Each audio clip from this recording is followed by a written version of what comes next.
All right, good morning, everyone. Welcome to Market Prep. I hope you guys are having an amazing morning. Hopefully, you guys had an incredible day yesterday. Good morning, John. How you doing this morning? Hey, Carlos. How's it going? I'm good. Good, man. Going good. Glad to hear it's going well, and hopefully everybody in chat and also on our YouTube channel, X is live too. Hopefully you are doing awesome this morning. All right, quick look at our gappers list, then we'll jump into our U.S. economic calendar. This morning, a little bit more of a manageable list. Yesterday, we had a bunch of stuff on here, so tell you a little bit better. You got some stuff that's high flying with 50, 24%. And then we have some stuff on earnings, which we're going to get into. SMCI is one of them.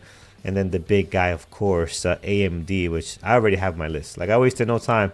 I put that on my list very early this morning.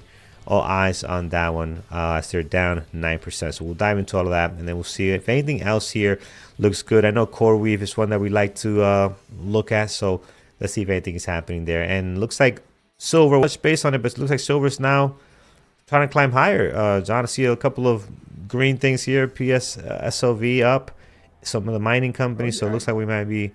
I didn't even look this morning. Yeah. Silver, yes. What's SLV doing up? Yeah, 7%, 6.8%. Yeah. Looks like it's, oh, that's the wrong one. Looks like it's trying to climb out of this hole that it kind of dug itself into in the last 2 days. So yeah, wow, what a way to kick it off. Welcome, good buddy here, Planet Water. Congratulations, well, not congratulations, but welcome to the Lambos and Garbage Truck family, my friends. Could be like congratulations, could be like a win with all the stuff you're going to be getting access to. So welcome to the party. Glad to have you. Great name, by the way. All right, let's get to a U.S. economic calendar, John. What do we have happening today? We already had ADP employment, which is this is something that measures the change in private sector non-farm employment in the U.S. And this is actually data driven, not survey driven, like some other unemployment reports are, or employment reports. So forecasting 45,000 jobs, got 22. So that's coming in weak for sure. Sometimes weak job news helps the market a bit, but I don't see this one budging much or doing much of anything. 9:45 this morning, we got S&P final U.S. services PMI. This is PMI for the service industry. And then 10 o'clock, we have ISM services, which is actually that's a measure of the services. Excuse me. So, yeah, well, they both are. Yeah, the services PMI and then ISM services, both service industry related. 9:45 and 10. So we'll see what those look like. But they have sort of bullish forecasts. This is the kind of measure of above 50 good, below 50 bad kind of thing. So hoping for good things for those. Yeah, looking at just the overall market, man. This thing is still here, messing up our charts. Still got this huge wick here on that. So I really hope they take care of that, because then we'll have to wait for like 3 months for the charts to start making sense a little bit. So hopefully somebody's complained enough to Did you reload DOS from yesterday? Did you restart it? Because it should be gone. I did not. My computer's been on ever since. Let's try it. Let's exit. All right, we'll exit here. All right, we'll close that out. We'll open this bad boy up, and let's see what we get here. So there it is. I don't know what my password is. Like, if I get locked out, yeah, no, because it's always just there. Oh yeah, good, very nice. I'm glad you took care of that. This is where it gets awkward, Carlos. But you owe me $4,000 for IT services rendered. So, however you want to pay that, but. yeah. So yeah, we'll see. We'll see where it goes. All right, friends, I'll send you a check. Here is our gappers list. Let's start with, again, most of these are not looking great, but up 50%. Let's look at it. I don't think it's going to be tradable, and it looks like garbage already, right? But you know what? It gives us a reason to roll the truck. very early on this morning. I'm gonna roll the truck on this one. Me and John were talking about this one before. Like, let's skip some of this garbage stuff, and this is one of them. I mean, there's really nothing you can do with this, but you know what? It serves as a good advice to new traders. When you see the numbers, you got to look under the hood and see, okay, what is really going on here? Does it make sense? This one makes no sense whatsoever. So we'll spend no more time on it. John, unless you want to ask something else, we'll move quickly to the next one here. This is an acquisition. This is a company they're called Silicon Laboratories. They're being acquired by Texas Instruments. And yeah, you're right. Exactly. New traders can open up Nphase or something, or maybe trading terminal and see something's up 50% and think that's where I want to spend my time today. But this isn't going to move because it's been acquired and there's a new valuation, and that's where it's going to sit all day long. Yep, it's not to see there. The next one I do like, and we have traded in the past before, is Nphase, and these guys are up 24%. So nice gap up for them. They have been on our list plenty of times. They went through a stretch where it was Nphase. What was the other one? Still some other energy type plays that were very active that we traded quite a bit, but it's not been on my list in quite some time. John, this thing is gapping up 24%, 1.2 million shares traded. I don't know if it's going to be tradable, but clearly in play this morning. Carlos, do we have a third person on the call? I think Peter just hopped in. No, he did. I don't have him connected. Let me see. I can check in. Where is Peter? Peter. Oh, he is. Let me see if I can get him on. Hold on a second. I see him. You'll see him on Zoom and you can hear him, but I can't hear him until I put him into a little system here. Let's bring him in under this. Is he calling from? If he's calling from the beach, I'm gonna disconnect him. Let me see. He is calling from the beach. Agreed. Oh, what a guy. Peter, how are you, my friend? Immediate disconnect. ENPH is in play today, but who cares? Live from the beach, guys. This is not a video. This is actually Peter in Aruba. And man, look at that view. Show us the view, Peter. Show us the view. A beach here in Aruba. Just thought I would say hi. Sort of missing you guys, but frankly, most of the time I don't think about it. So I hope you're having fun.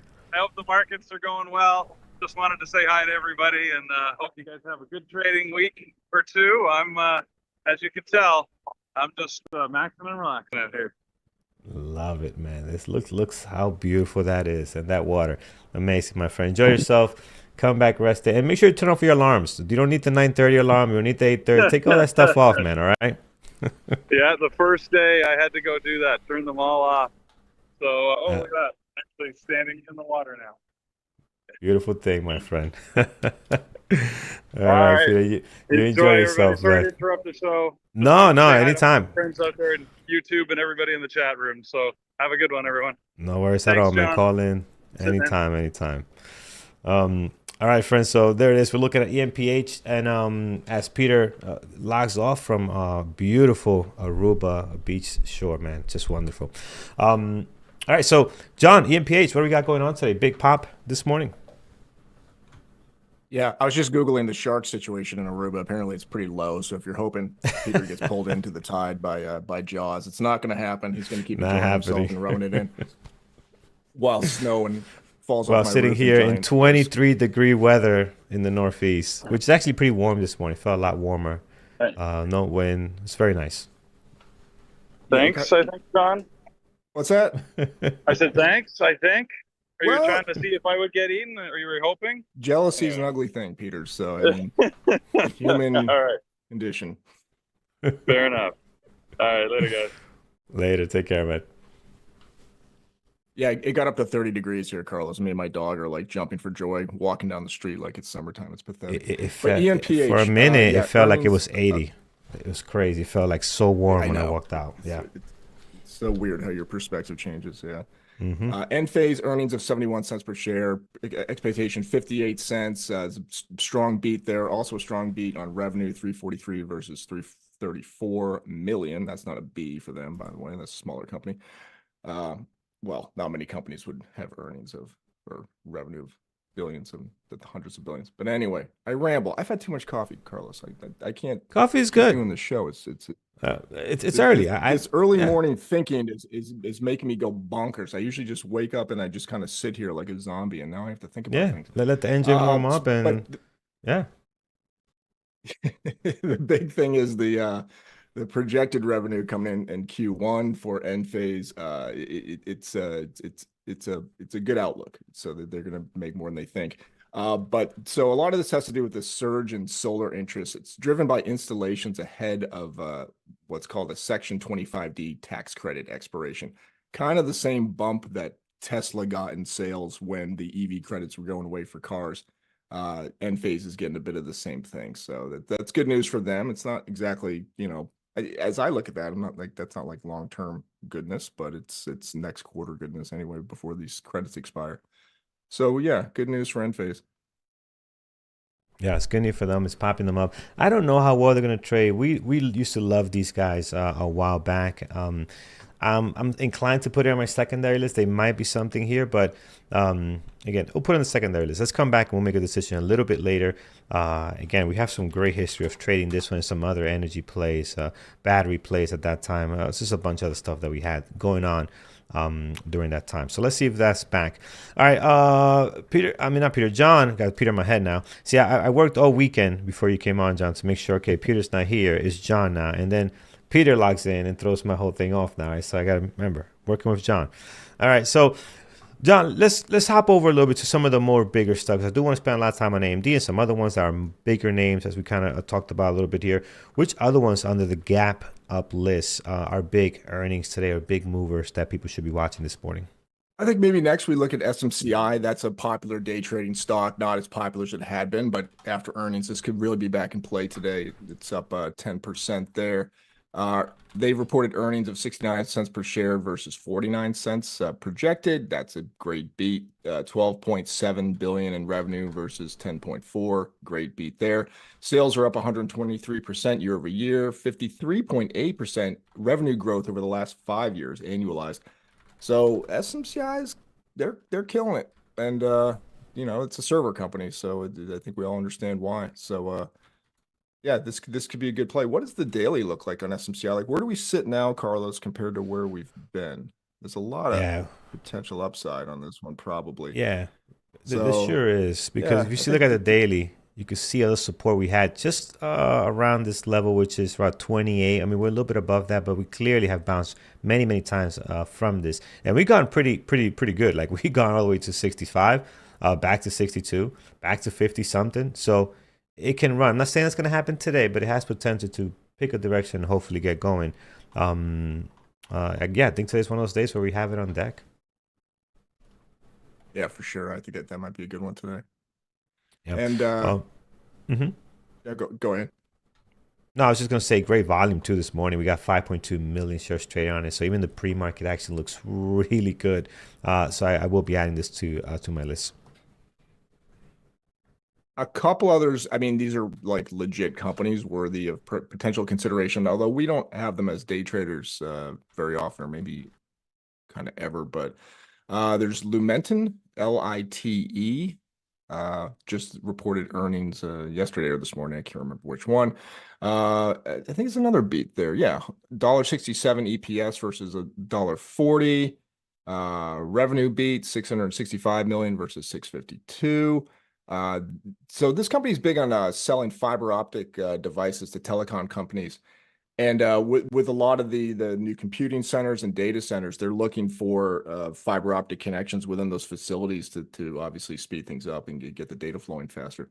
So they're getting a lot of business from that. This could be a good investment. Who knows? I mean, that's not my job to be here this morning suggesting such things, but I like the people on the periphery, the companies on the periphery of all this AI and Mhm. data boom, Yeah, So this could be one of them. stuff is here to stay, So yeah, if they got good news, it could be exciting. Intraday trading might be a little bit tough. I'm looking at the volume, seems a little bit on the lighter side. So for that reason, I won't be adding it on here. But if you do like this stuff, you could definitely put it on your list, friends. All right, back to this list, Peter. I'm sorry, John. We talked about silver a little bit. Silver is bouncing back again. I've been watching silver for the last maybe not a long time, by the way, like 2 weeks. Right, I've been kind of paying a lot of attention to it. I still don't find a way to like dip like a 5 minute ORB or a VWAP breakout. It's just I don't think they're meant for that. I think they're great reversals and maybe scalping type tickers in the intraday. Great swinging trades if your timing is correct. But for the most part, as far as trading, I hadn't had no luck with these guys. So and I'll put PSLV so we can track, or SLV so we can see what's happening. But I am most likely not going to be looking to day trade, man. I don't know about you. Actually, yeah, I think you had a great trade on one of these, right? Was it yesterday or the day before? Yeah, actually, my one good trade, my one trade yesterday was SLV, so it did work Yeah. out. You never know. That was SLV was like the one most people are kind of looking at. So yeah, it did work out. That was a nice trade we had together on YouTube right before you had your great Tesla trade. We looked like we knew what we were doing yesterday, We Carlos. looked like we knew what we were doing. You're so right, man. We looked like pros yesterday. So follow us on our winning trades. Do not follow the losers. If you followed us yesterday, you did very well. So that was awesome. Yeah, Tesla was nice, man. And it went right back up to like it did. It finally is moving much better than what we've seen in the last couple of days. I know Tesla's not on the list this morning on the gap up or down. They don't make that list very often as they stay within that 2%. But they're going to be on my radar today, man. They had a beautiful breakout yesterday followed by a sell-off. And today, yeah, already you can see a little bit of movement here trying to get into the green. Not much volume pre-market, only 600,000 shares traded. But again, I like the way it's been trading. Also, AMD's been trading really nice, which again, it's on the gap down, but already on my list. This is the big one for today. All right, before we move to the gap down, John, anything else you want to cover in the gap up list? Yeah, there's a couple more. I just want to point out T15T is in our chat room over on the Variable Traders side. And that they're saying that LITE, Lumentum, has actually been trading nicely lately. So that's good information because you know what, Carlos, I don't look at it. So I said maybe it's not a great day trader, but it could be. It's just something I'm not looking at, and that's why we have this community here to talk to other traders and get that kind of information. So maybe put that one on maybe not this list here, but maybe on your personal list. Eli Lilly reported earnings as well. If you want to go to LLY, earnings of $7.54 a share versus $6.99. It's another beat on earnings, and it's another beat on revenue, and it's another outlook boost. Looking for strong sales this year on Zepbound and Mounjaro. So the GLP-1s are doing well for Eli Lilly. Maybe no surprise there. Yeah, they think they're going to see sales grow by 25% this year. So some good news for Eli Lilly there. That's a weird one, huh? I didn't know that's so expensive. So I'm going to guess that's a big spread trading Eli Lilly, and the volume's pretty low, right, Carlos? Yeah, so that's thing is slight. Yeah, that's probably not a good day trade. You're probably, with the volume that low on a stock that expensive, I wouldn't be surprised to see $3 and $4 spreads during the day. I'm not sure. I've never traded it, but it might be. And if you want to check out Uber, Carlos, they had earnings this morning as well. This is probably a better day trader. And I just pulled this up, so I don't have much information, but they had earnings of 71 cents per share versus 79. So it's actually a miss and a slight beat on revenue, but they grew 20% revenue in the fourth quarter, fueled by food delivery. So I know Peter's not here. I'm not going to try to rant in his place. I cannot stand, though, the food delivery industry. I can't wrap my head around the premium people are putting on a sandwich to have it brought to their house. It is the old man in me cannot tolerate this behavior. But spend your money however you want to spend your money. How much is, and I think they jacked the price up too, right? It's not just a service fee. I think like if you order, I don't know, from wherever you ordered, your Mediterranean place, it's usually when last time I ordered was from the Mediterranean place down the block. And that just was lazy, man. I just didn't want to get up. And I think the price itself, whether you pick it up, I think even the price itself of the item is a lot higher. I think they bumped that up too. Then they hit you with the service fee. $12 plate came out to almost like $22. Like That's it's just crazy. I gave $5 tip. Like it's not the driver's fault that I'm ordering from whatever, but it's like $22 for it's almost double. So it doesn't make sense, man. I don't use DoorDash, and the few times I have used it, it's like it reminds me why I don't use this app. I should delete it completely. So it's just insane. Like I don't mind. I'm not cheap. I don't mind paying, but it's not worth that. You know, I want to get value, as much value as possible for my money, and it's crazy how much they charge. But here it is, Uber. Uber is up, even with not all great news. I like the volume, 4.7 million shares traded. The issue I have with Uber, man, it has let me down so many times. Like, this looks great. This pre-market activity looks awesome. Even the daily looks, decent. Market opens and it just flops. Like, it's just choppy. My strategies don't work. But I'm always gonna add it to the list because I have a feeling there's maybe some day it'll trade well. It looks really good this morning, pre-market. So I'll put it on here. It's a big name. I wish they can give us some good opportunities today. So not sure if you're gonna have it on your list, John, or it's something you look at, but I think today might be worth having on there. I will not, because of my old manish hatred for food delivery.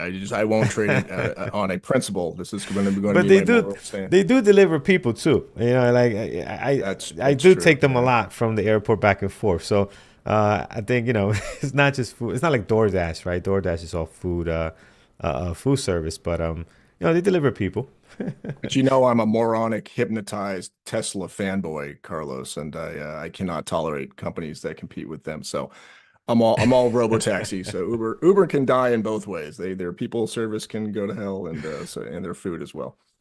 I think Uber. If I'm Uber, the CEO of Uber, I'm calling Elon and I'm trying to figure out how we partner together. Don't go against something. This happened to BlackBerry. Beautiful Motorola device. If you would have partnered up with Google and some of the bigger names, you would have still been alive. You're not doing something, maybe not the same product, but doing something. And if you try to do your own thing and you're not good at it, just don't. It's like using Apple Maps instead of Google Maps. Why? Google Maps has this figured out. Like, just download Google Maps, give in. It works 10 times better, right? So Apple Maps has come a long way, but just like 2-3 years ago, it was horrible. It was horrible. So they just got to give in, man. Call Tesla. Hey, let's work together. Put your cars in our platforms and be done with it. Tesla will not take that call, Carlos. I know they won't, but I'll be calling every day. Every day. Tesla's goal is to eat that company. So we'll see. And they probably will, man. They probably will. Maybe we'll not. See. We'll see how it works. We'll see. Hopefully we'll be around to see all that happen. Other weather app is horrible. Yes, another app that's just horrible. Stop it.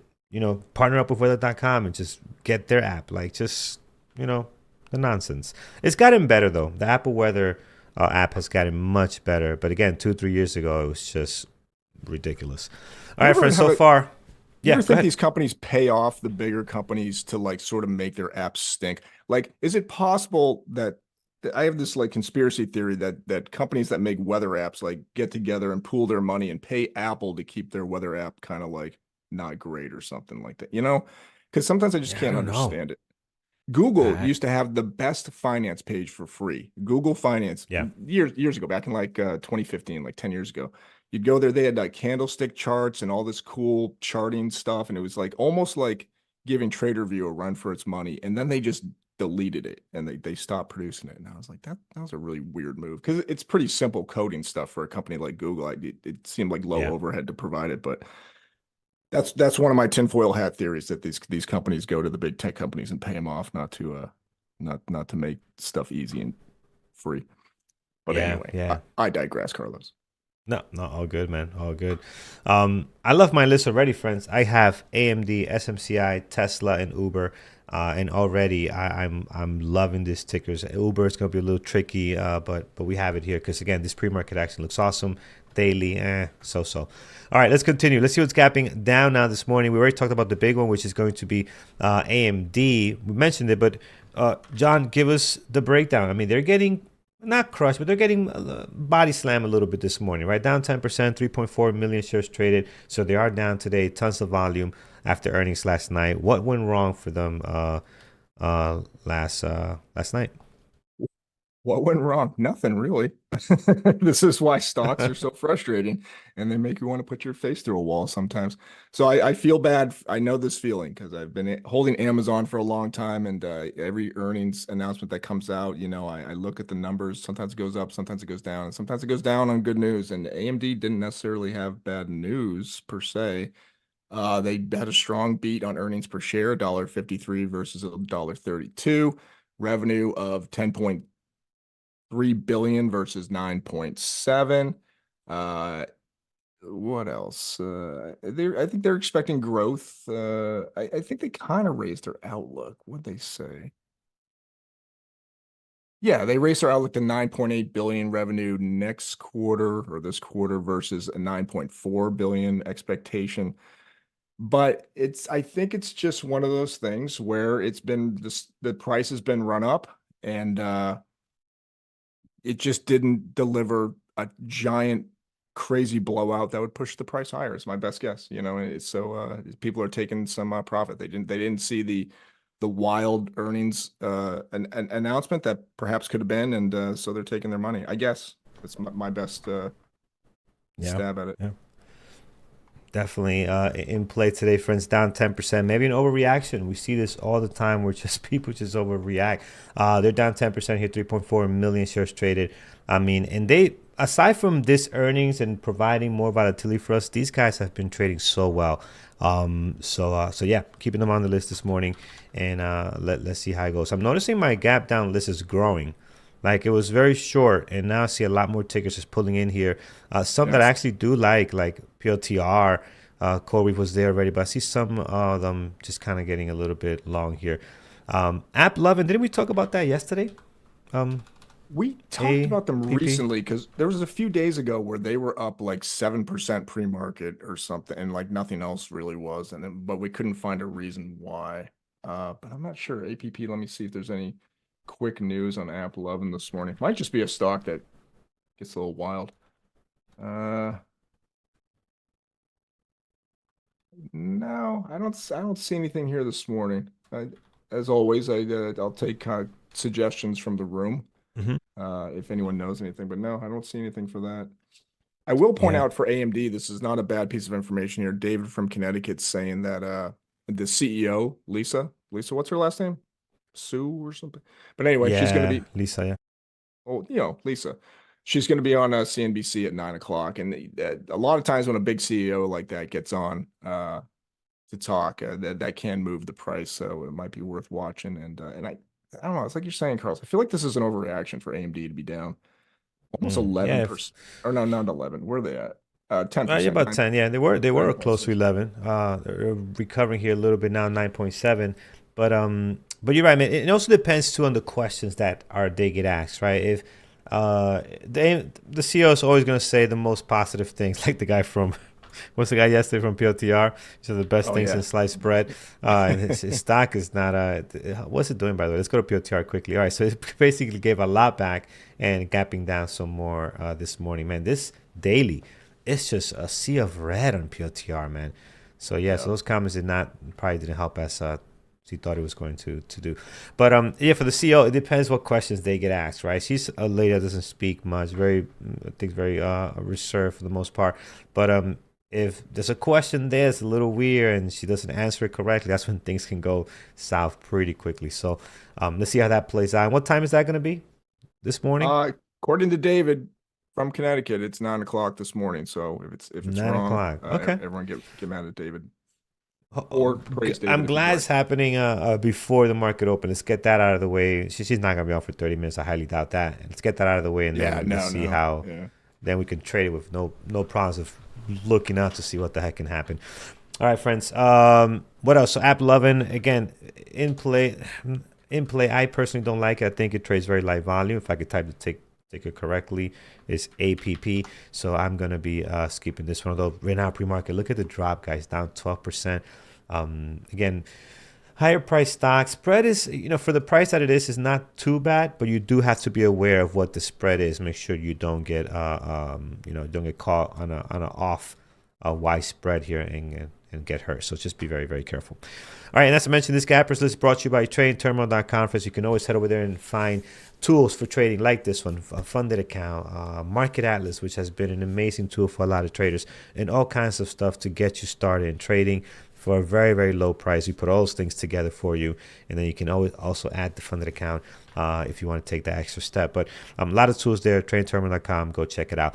I see Bitcoin and some of the mining companies here making their way to this list, John. So if we could just maybe talk about Bitcoin a little bit. I know some of these stocks have not really been tradable. Like if you look at Mara, I don't know. Again, we don't watch it. Yes, they had a nice sell off, but we don't watch it often. They have not really been front and center on our list, right? So I see them pulling up here. So Bitcoin must be down, and then I also see some other ones like POTR creeping in this morning. Yeah, Bitcoin is still languishing there in the mid 70,000s there. I think it's about 75,000 per Bitcoin at the moment. It did break down below 73,000 here in the last 24 hours or so. And yeah, it's definitely at a point where people are wondering what's up. I think 70,000, I'm not a big Bitcoin follower. I'm trying to remember some of the levels that were important when I owned it, but 70,000, I sort of remember being kind of key. I read something this morning, and this was on a X post, and who knows who the hell put it on the internet, but it said something like if it falls below 71,000, it would be, it wouldn't be worth the electricity to mine it, but I have no idea if that's true. So if that was, that might be interesting. Yeah, but please don't take that one to the bank. I have no idea. Could have been could have been a 12-year-old kid putting that on the internet. I still I can't grasp my head around the mining process of solving a formula to earn a Bitcoin. Like you're just making this out of thin air. So my mind, I understand the price. Just I can't comprehend it, but it's very, very weird to me. So, but yeah, so if it becomes too low, it might not be, because now the formulas are there. There's only a limited amount of formulas out there, which is the way I understand it. So now it's even harder to mine it because there's not so many, I guess, formulas out there. It's Carlos, where do you want to put your money? Do you want to put it in the equation solving magical Bitcoin? Do you want to put it in the dollar that gets printed whenever it's needed? Or do you want to put it in the precious metal that's really worth about $150 an ounce, but is at whatever the hell gold is at these days? So, you know, it's very complicated, man. Yeah, it's very complicated. And I had a great person, actually one of the members from YouTube sent me a great presentation describing everything, and it was and that's how I know about the different type of formulas, how much is left, and all the process. But it's like, again, but you can't tell the person that made, a couple of $1 million with this thing, from the last 10 years. You can't tell him anything. He knows this is what it is. So there's some people sitting on that fence, and other ones, I'm in the middle. I know it's real. I know it's there. I just don't understand it. And that's okay. That happens sometimes. You can always invest in ammunition, shelf-stable food, and water filtration systems and things. You're going to look weird. Your neighbors are going to think you're strange if you let them know. But that's another investment route. You can go for the apocalypse investment route as well. So yeah, this is so many things. NFTs, NFTs. Yeah, okay, that was something. All right. To just finalize this list here on the gap down again, I'm going through it. I don't see anything that I love, so we might. John, we'll go to you first. I see Hood. I do like Hood and POTR. Actually, let me look at POTR once again. And I think I will be adding this one to my list. We are down 1.4 million shares traded. This had a beautiful sell-off yesterday. Unfortunately, it didn't wait for me for the 5-minute ORB. It just took off like minute 3 or so was not able to take that then. And today we're getting, again, good volume, and it continues to increase. So yeah, I like it. I'm gonna put POTR on the primary list. I might end up moving Uber down. Let's see how things go. But again, it's a hit or miss with that one. More of a miss than a hit. So I'm always inclined to drop it. All right. Before we head to you guys, John, anything you like off this list that we can look at, and then we'll get to the chats and see what they like this morning. I think what you're seeing on the gap down is a lot. The market's just a bit. It's moving a lot lately. It's a bit volatile. I think it's just dragging a lot of stuff onto our gappers list because of the parameters we have set to capture stuff. So, I mean, you see some normal, the quantum stock I see popping up on there. I see some Bitcoin related stuff. So, I don't think it's worth kind of peeking through here to see specific news on any of these. It's kind of the usual suspects that show up on the gappers when things get a little randy in the market, Yeah, absolutely. And again, my list, liking my list right now too. All right, let's go to you guys. See what you guys want us to take a look at this morning. We'll start in our chat. Hymns. Wow, we haven't not looked at that in some time. Hymns. Okay, just getting some fuel in here. An injection of some action here. Look at the volume coming in. We're up 6% just like that. So this thing hitting clearly some scanners here. We don't have the news yet, so we'll figure out what's driving this. But yeah, clearly something happening there. While we look that up, John Roberts over on our YouTube chat. Welcome to the Lambos and Garbage Truck family, my friend. Great to have you. Good to see you there. Enjoy the videos that you get access to. Plus, good luck with the draw later today. John, I'm not sure if you had a chance to see what the news is. Does anybody has the news out there on what is going on with HIMS? I'm looking right now. I think it's this. Hims and Hers launches multi-cancer early detection testing, expands into preventative diagnostics beyond core telehealth offerings, connects customers to multi-cancer early detection testing, pushes platform toward proactive longitudinal care rather than episodic treatment. Let's go with that. Okay. But I don't, who knows? The news is 5 minutes old, so it's a little tough to like get it nailed down sometimes when it's so new. But I think it's that. It's this early cancer detection thing. Yeah, that's kind of a pivot for them a bit. Oh, I did not know they were into that, but okay. Did not know they worked on that stuff. But nevertheless, I have it here. HIMS. I'm gonna put it on my secondary. We'll just come back to. Let's see what it actually does. We're getting the initial reaction. It's just gonna stick. It's gonna mean something on the daily. For the most part, they've been just selling down and not doing so hot here. So we have traded them in the past before. So let's see what takes place. All right, what else, friends? Looking. What else do we have? JKS. Yeah, we saw JKS in the gap up, I believe. Typically, this stock doesn't trade very well, so I'm not a big fan of it. Right now, volume is extremely light. You got a gap up of 11%. But again, I won't have this on my list, friends. It's just not something that trades well. And we've seen this stock many times before, and I never end up putting it. You could tell too. We look at the daily. If you look at a stock that trades, less than 2 million. In some cases, stock is trading less than 1 million on the entire day. If you look at that price action, you're barely going to get any level 2 activity, so it's going to be hard to read the imbalance. You're not going to get any good time in sales, which is kind of shows you the flow of the orders and potential possible breakout. And just the overall price action is going to be very difficult. So a lot of my criteria for my strategies are not going to work with JKS. Even on a day like today that they're gapping up and getting a little more volume, it's just not going to work. I'm not going to be able to get a lot of my indicators working properly. So for that reason, I'm not going to watch it. Can today they get amazing volume? Can they do 30 million shares today and trade amazing? Yes. But the likelihood is that they're not going to do that, right? They're going to probably look something like this. This is yesterday's action. Look how messy. I mean, how do you trade this, right? At least for momentum traders, this is very difficult to trade. So be careful. Again, for momentum traders, if you're trading a different style, this can work for you with no problem. Not every strategy requires volume. But the ones that we do, for the most part, do. All right. What else? So that's JKS. Is that Unity Software? What is going on with you this morning? If I take a look at you, yes, Unity Software. You see it dropping here a little bit. Wow, they've been having a tough time lately. Look at that. Unity Software dropped from 44 all the way down to 24 in a matter of 5 days or so.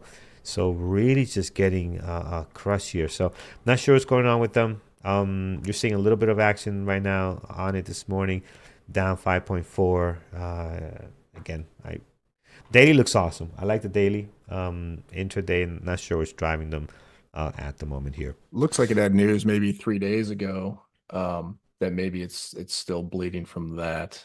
I don't know what that was though. Yeah, so something is not nice here for them right now, given how they're dropping here.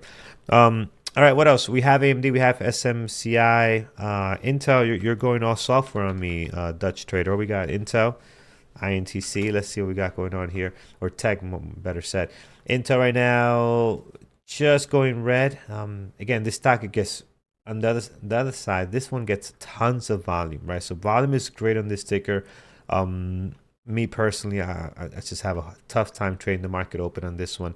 It can be very choppy. You can get great moves. Like I've seen some really nice breakouts. So if you have the space for it, put it on your list and watch it.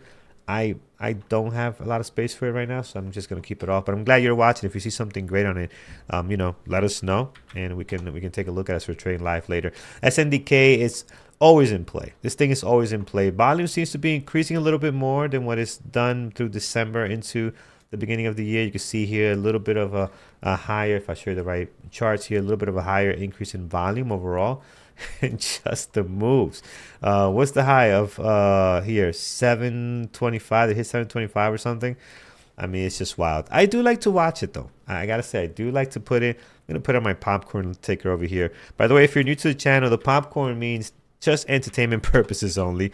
I'm probably not gonna trade it, but SNDK, how can you not watch a stock that can move, $30 on a candle? That's fun, but not really tradable. So be very, very careful, at least for my strategies. What else?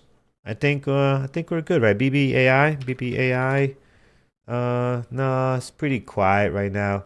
Again, slightly lower, but I don't see anything great or blockbuster on it for me to add it to the list. So I'll keep it off for now. I really like the stuff I have, guys. AMD, SMCI, Tesla, even Uber, to a certain extent, NPOTR. So my list looking really, really good this morning. Looking forward to it. All right. John, unless you have anything else for the gap down, we'll head over to our community events and announcements, see what's happening there. Well, we can't hear you, John. Sorry, Carlos. I was typing with my extremely loud keyboard. I didn't want to bother the show. It's all good. It's Wednesday. It's Psychology Day, and what a great day, because we always say trading is like 90% mentality, 90% psychology. But we have webinars on Tuesday night for strategy, and we have webinars on Wednesday night for psychology. And always the strategy webinars are more highly populated. And I implore you people, get to the psychology webinar. Those are also well populated. But I mean, this is where you fix your trading. This is where you really make your money. And you got to believe that. Tonight we have Dr. Kenneth Reed, 8 p.m. Eastern, talking about how you live is how you trade. People are attracted to trading for many reasons, but behind the list is the experience of freedom, the potential to earn without the structure of a 9-to-5 job with a boss. I'm not going to read this whole thing, but go check out Dr. Kenneth Reed. Always a great session with him. And the following week, we have Wesley Altman talking about mental resilience, breaking the discipline loop. So great webinar tonight. Another one coming up next week. We also have our futures session today with Dr. Vanessa Charland, who will talk futures, but she also talks psychology quite a bit as well. So go check that out. That's at 12 p.m. Eastern. That's right at noon Eastern time in the webinar room. So that is for elite members as well as the psychology webinar. Everything mentioned here is for our elite level of membership and mentorship. And speaking of such things, if you'd like to join Bearable Traders, there's a number of ways to do that. Like I said, if you want access to these sessions, go for that elite monthly or best deal elite annual deal there for $23.88 for the year.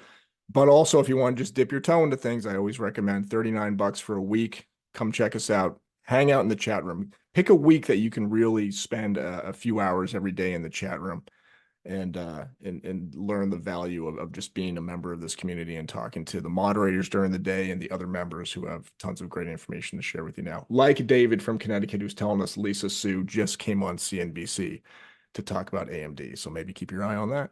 So yeah, come join us here at Bearable Traders. Thank you. All right. Thank you, John.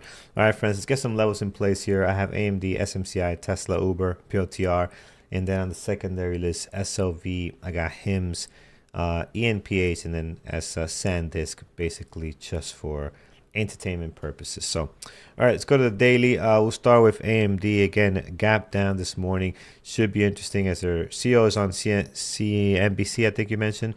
226.48 is the high of the pre-market, so right over here, a little bit higher. And then we also have keep going the wrong way. There it is. And then the low of the pre-market down at 216.65. So once you mark that down, let's go to the left a little bit. You do have your highs and lows all the way up here. So they're pretty much stuck above the previous day, closer for the most part. And then you do have a level here at 231.96. 231.96. Got a good spot there. A little bit of support and resistance happening when you go into October and you look at December as well. Below that, below the low of the pre-market on the daily, you also have some areas here, 212. And then you do have 205. So we got some pretty good stuff there. There is a level between the high. This is the high right here, 226.38. This is the low, 226.65. There's a level right in here. If you draw a line right there, you can see there's a couple of days just slamming into, we'll call the area 223.51, 223.51 or so. Maybe 37, 223.37. So I'm going to put a level there because there is a lot happening there. I think that could be interesting if we do decide to mess around that area there on AMD. So we're set on levels. SMCI is one that I haven't looked at in quite some time, but I love their pre-market action today. I like their news, and I also like the volume. 6 million shares traded this morning, so that's tons of volume there. Right now 33.51 is the high and the low is 31.84. Once you set those in, you can see that towards the bottom you pretty much got the highs and lows doing all the work for you. There's nothing else you need to add on there, plus the previous day closed down at 29.67, which again a great area of support. We have been holding this for quite some time. A few times we went below, but managed to get right back up like today, gapping up here off of earnings. And then towards the top there, we're going to look at a level 35.54. And I think once you do that, you're pretty much set. Might be another one even before that, 34.54. So wow, just like $1 below that 35.54. That could be another spot as well. So let's see what it does. Pulling back a little bit from the high, still up 8.5, but clearly giving some back from the pre-market high set in this session here. All right, here's Tesla. Did trade great yesterday. Still stuck like in these in this range between the highs and lows of yesterday, right? So right here has not been able to break out of this area, but still within that range, providing us some good opportunities. So we'll take a look at it today again. Let's hope it does the same. 423.26 is the high. Your lowest over at 418.09. And once you do that, I think you don't need to really add anything else, right? You got the big range outside of your highs and lows right now. You got the previous day close almost in the middle of the action. Let's see if it can break one way or the other, or if it can continue to trade in the bigger range. If it can continue to trade in the bigger range, this is still great, guys. Like a $10, $15 situation there that we can take advantage of. So we'll see what happens. Yeah, Andrew, I agree. I don't like Tesla 420. We're making fun of it yesterday that we're probably going to put a rule. We made money on it yesterday, so we love it today.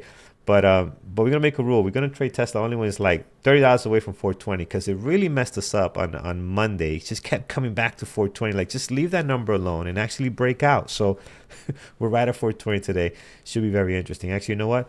With that, I am going to mark 420. 420 should be like a set number here, set level on Tesla all the time. So there it is, 420. Marked on the list as well.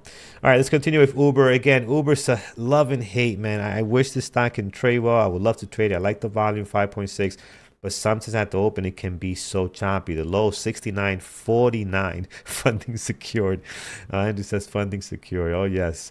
66.49 here on Uber. And the highs pretty much slamming into the highs and lows for the last two trades. You see all that action there. Previous day close there as well towards the top. And then towards the bottom, this pre-market low is very low. So let's go to the left and let's see if we can find something within this area. We haven't been down here since April of last year. So it's definitely making a new low here. April of last year, within that area, we do have 75.57, and we also have another daily level here. 73.25 is another area that we can look at, and you can see here there's a little bit of action happening around those levels, even in the pre-market session as well. So we'll keep that there for Uber. Again, it's love and hate. Hopefully today can trade well. I like the volume on it, so I really like what we're seeing so far this morning. PLTR. It's the next one we're taking a look at. Let's go ahead and remove some of these older levels. And if we look at POTR, again, good volume, 1.6 million at the moment. Low of the pre-market, 153.77. Your highs at 153.74, which is right up here. I'm sorry, 157.40 is your high. So we'll mark that there. And then once you do that, you're surrounded really by the highs and lows of the last two trading days. So I wouldn't add too many levels on this one. Keep it nice and simple. And I think PTR looks really good. Nice sell-off yesterday. It just took off, though. Like, if you look at the intraday action, gave us no chance. Just took off. Unless you took it for like a quick scalp, it left us behind. By the time we had our 5-minute opportunity, it was really gone already. So let's see what it does today. Looking forward to see what the action brings this morning on PTR. All red on the daily so far. Look at this. Red, red, red, red. As far as sell-offs, let's see if today's going to be another red candle on the daily for this ticker. All right, John, what is our team watching this morning as we get ready for the market open?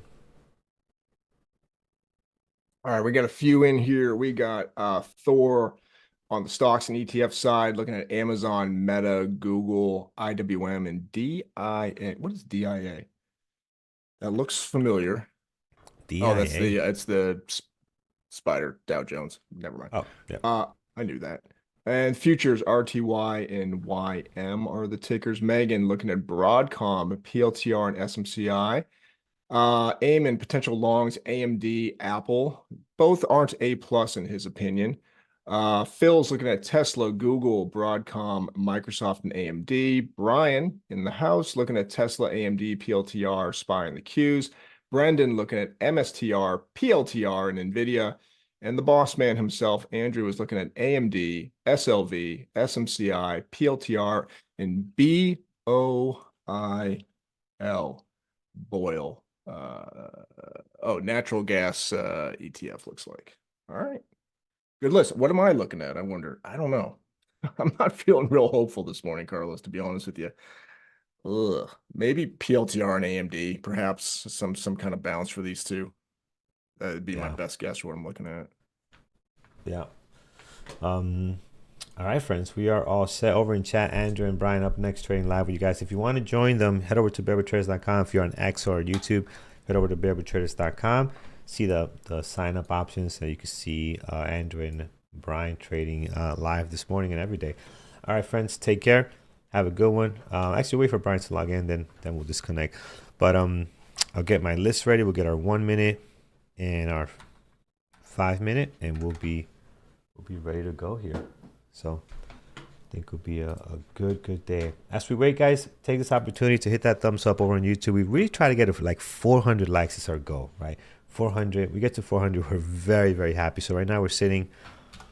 That can't be right. I was gonna say a whopping 9, but I'm gonna refresh to get the right number. Please don't be 9. We have 208. Okay, 208. Much better than 9. There it is. Andrew's logging in, friends. Take care. We'll see you a little bit later over in chat. All right. We'll mute this here and we will get ready to go. I think Andrew's back in his office, right? Landed yesterday. Yeah, he is back in the office. There he is. And let's get going, friends. Okay. We'll bring John in here and we'll over here. And we'll get ready to rock and roll. So flip everything around and make sure we're ready. Let me get my market atlas over on this screen. No opinion on Google. What is Google up to?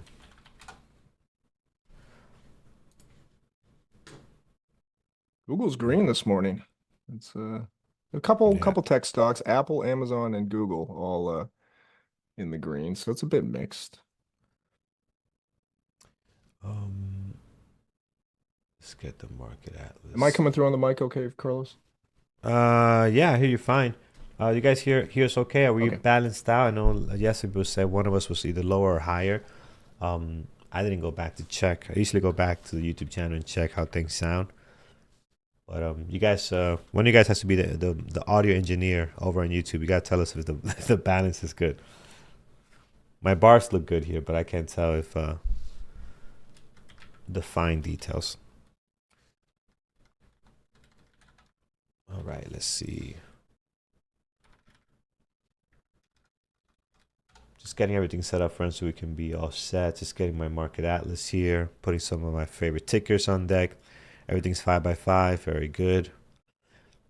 Hi, Carlos. When would the funding account takeaway? When would the giveaway be happening, you mean? A little bit later. We do it usually between 10:30 and 11. Maybe something a little bit earlier, maybe between 10 o'clock, 10:10, who knows? But it will be happening today for sure. Another funded account. If you want to join, just got to be a part of the Lambos and Garbage Truck over on YouTube. Very easy to join. It's like $5 membership. I mean, this is a perk, right? This winning the funded account is a perk, but you really join to get access to the videos that we release every week, behind the scenes stuff that we put on there, and emojis. Who does not want to have garbage truck emojis, right? And that's what you join. And then winning the funded account is just a perk. So If you join, you get a chance to also win a funded account, which we do every single a day here. All right. And if you could, folks, hate to get a little YouTube on you, but if you could hit that like button or the subscribe button or both, we really appreciate it. It helps us keep this show going every morning. It Carlos sure has been here does. for years every morning. I don't It's know how you do it, man. Oh man, I'm a morning person for sure. I'm up. I mean, I wake up at 4:30, right? I'm a morning person. I'm ready to rock and roll. But been doing this for a while, man. I went back to 2019, to when we started doing the pre-market show on YouTube, and you have to see what we started with. I was like, oh man, people joined in for that. It was a little rough, but over time we smoothed it out a little bit. But yeah, it's a little bit rough, but it got the job done. It got the job done. Chris, yeah, we should do that. We should do a minimum of likes to actually do the giveaway. Yes, we should do, like, if we don't get 400 likes minimum, then the giveaway doesn't happen. But we just like giving stuff away either way. But yeah, that should be like an incentive for you guys to hit the like button. Yeah, me and Norm started it back in 2019. That's right.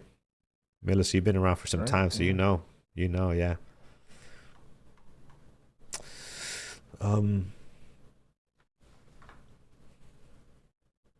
I think nobody wants to make the likes a hostage situation, but if it's in your heart, If you it's can in see your it within heart, yourself. if it's so kindly, man, like, You could just move the mouse, just the cursor. It's just the cursor. Just move it as best you can over toward the thumb up. yeah. You know what? I don't think I ever thumbs down a video. I know you could do that, but if I don't like it, just don't Yeah. just flip it. Like, if I don't like what I'm watching, I just change it, right? But then but I don't think I just go and say, this is videos. I don't like this person, thumbs down. It's never occurred to me to I'm click just that. not. Yeah. I'm not a hater, man. I just no. If I don't like it, switch the channel. That's it. I feel like it'll go away. They got rid of the count, right? So you can't count how many thumbs down, but I feel like eventually you're right. Like who's doing that? What's wrong Yeah. with your life? You're clicking a thumbs down. Just just give it no love and walk away. It's like it's a like not declining a meeting invite at job. What was it? Oh, it's like not declining a meeting invite at your job. Gotcha. Got it. You have the dislike button. Yep, I get it. Good metaphor. Can I subscribe to Atlas only? No, we don't have it set up. We don't want to piecemeal it, right? Then we have a Atlas only, then scanners only. Andrew's not about that. All these little different invoices and packages. Like, no, one thing for everything. And I think that's worth it. What's coming up as we get ready here for the market open, guys? A minute and a half.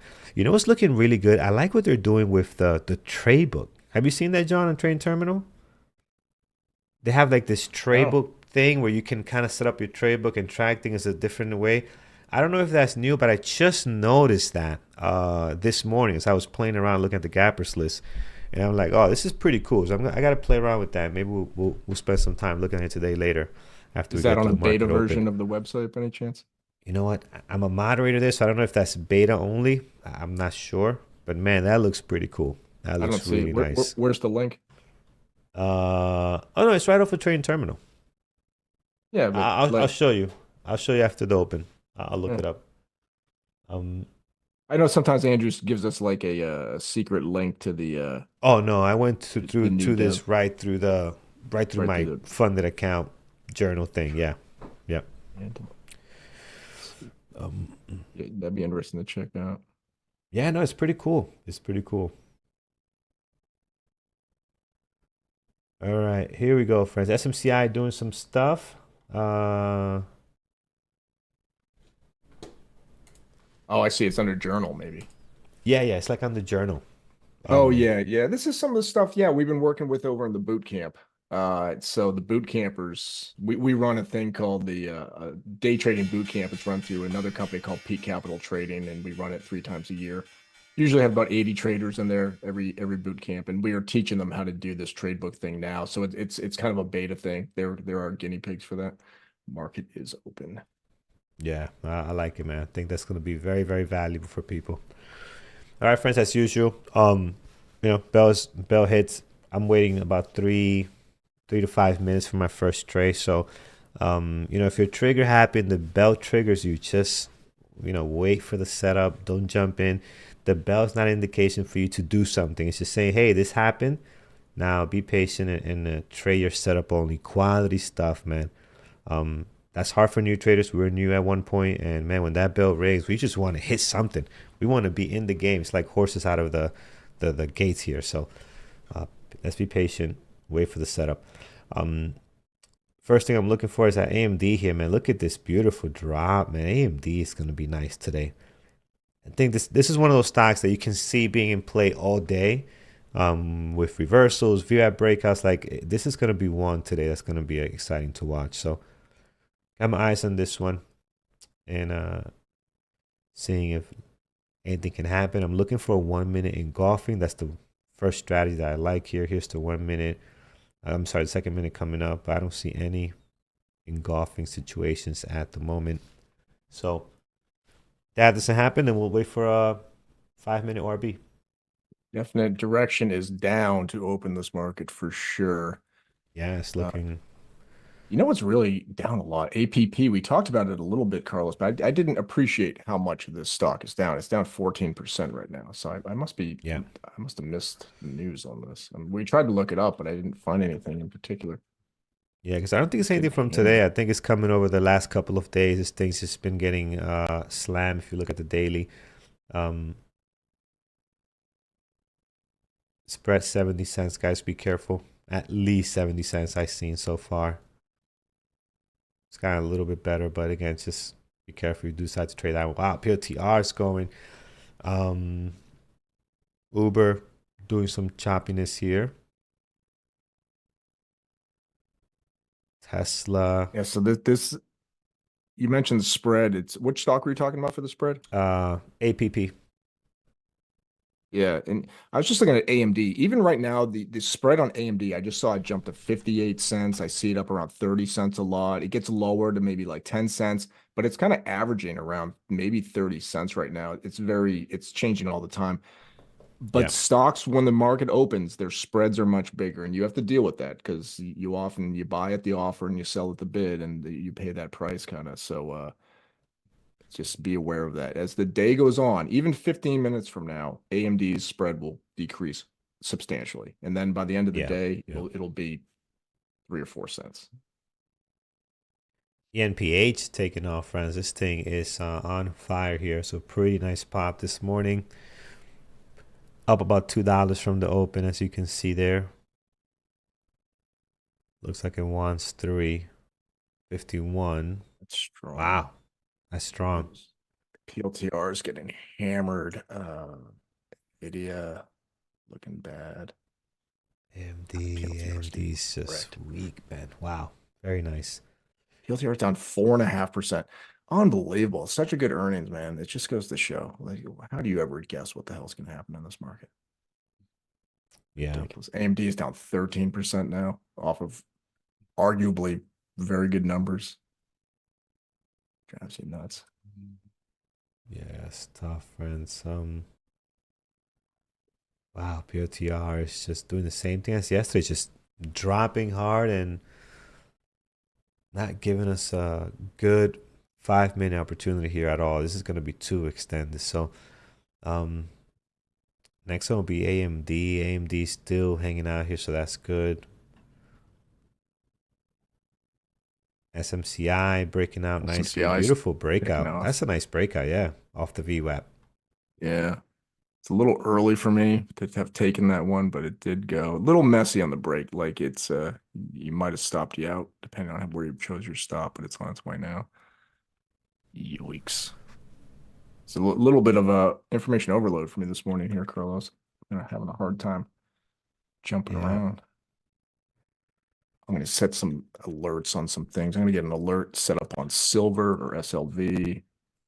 ENPH is not even pulled back yet, so I can't slip an alert under there. But a lot of these other stocks I can. I can already set alerts on SNDK. AMD, should it go back to the high a day? Here is Tesla pulling back. Let's see what it looks like towards the VWAP. Could be a good short entry opportunity if we reject the VWAP and if the SPY. You gotta look at the SPY on Tesla. With the SPY, look at having them on the chart here. It's got to continue to sell off here. It's pushing up higher. But there it is, that 420 on Tesla again. Just being an issue. But here, it's just this Tesla's just following the overall market, so it's a tough one to trade like that. Look at that. Look at that. Tesla, wow. Just look at the SPY. If you're wondering why this is happening, just look at the SPY. The SPY is pushing up and Tesla's just, doing the same thing. Or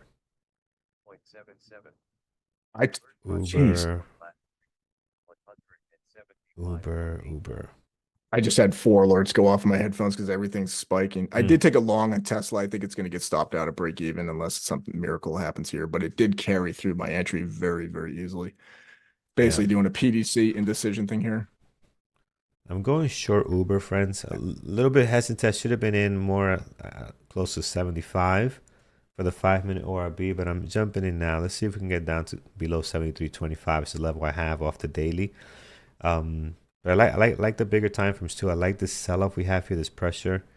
That's our 5-minute range. Again, I would have loved to be closer to here. But I took too long to pull the trigger. That was on me though. That was not on the strategy or the play itself. So let's see. Stop above VWAP 75.60. It's just slightly above VWAP. We'll jump out of this one. So about $1 stop. If we can get 2 or 3 on this, would be awesome. So let's see what it does. Let's see what we can get. I did get stopped out of Tesla at break even, but it was a very easy move through the entry. What's that? It came back. Yeah, Tesla? but the good news is it broke right through my entry. I was able to get my stop to break even immediately. So it was a risk-free trade from the start. So nothing lost there. All right, let's see if Uber falls apart here. And this is probably one of my, it's funny, I'm trading the least favorite stock on this list that I have. That's not good. It's the least favorite stock on this list. Oh, come on, Uber. Let's deliver today. Let's deliver some expensive food at almost 2 times the cost if you pick it up. Yeah, SMCI. Andrew's on SMCI long, actually. He is, take a look at this trade here, man. Awesome stuff. Let me just make sure I got my Uber front and center. Here is Andrew NVDA here on SMCI. NVIDIA just poked toward high a day and pulled back. I'm watching NVIDIA. I think this thing might want to go, but I want to see confirmation it wants to break this 179.50 here. As we know, it's been a stinker lately. There's Tesla back again. There's the chat room, friends. Here's Andrew Long right on here. Added partial on SMCI. What a strong stock today, man. Nice breakout above the VWAP. Nice 5-minute ORB. I mean, it is just has everything going on for it this morning. Beautiful. Beautiful, beautiful. All right. Marcos, you missed SMCI? Yeah, I had it here. I wasn't really paying attention to it, man. I was so focused on AMD. AMD was had a rough start. Like, it never sold off. Didn't give us a good 5-minute ORB. But now, look at this engulfing now. Is it long? Come on over. Give us a cushion so we can join maybe AMD. Here's AMD above the VWAP. Let's see if we get our actual setup.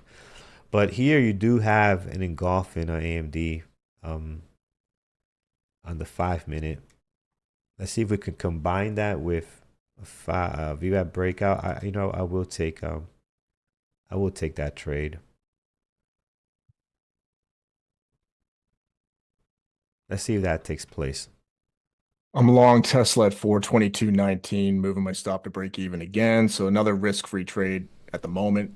Maybe I make money, maybe I don't. So I have to get through the pre-market high here, which is a pretty strong resistance level for stocks these days. So it may come down to PVC and stop me out. But it's in the money right now. It's a good setup. Let's see if it can hold. Uber does not want to lose 74.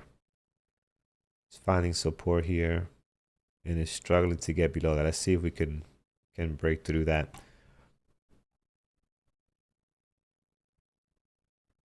Come on, Tesla. All right, here it is. Let's do it. All right, friends, what are you guys trading right now? So who's in what? So a lot of people take SMCI. So Mo, you took SMCI. Good, nice. You got in early. Who else? Randy, you took it as well. Very good. AMD at VWAP. Yeah, I'm looking at AMD and I'm trying to focus on Uber too. Oh, but it failed. It's failing right now. This is not our setup. So the pullback is a little bit too much here. Let's see if it comes back up.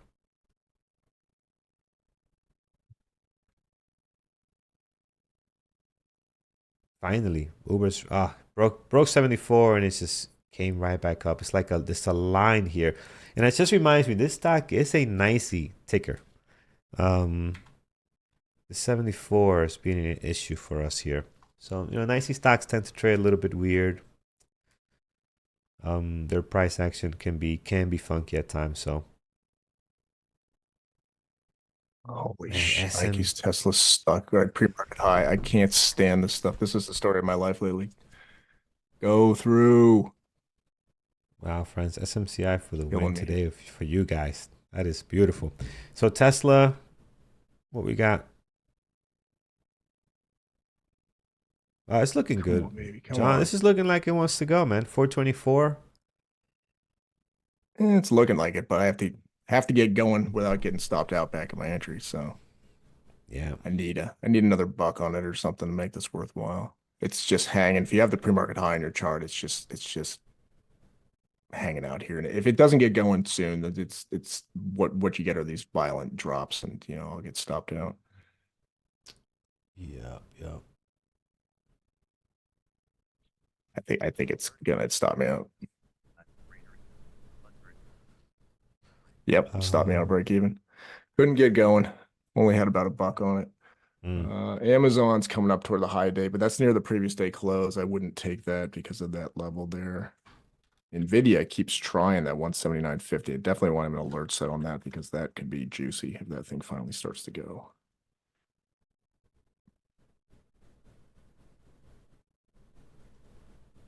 All right, let's see. Uber's just not going to let this 74 go. Like it's struggling. What do we see on SMCI? SMCI, bullish, man. It's just bullish on Atlas.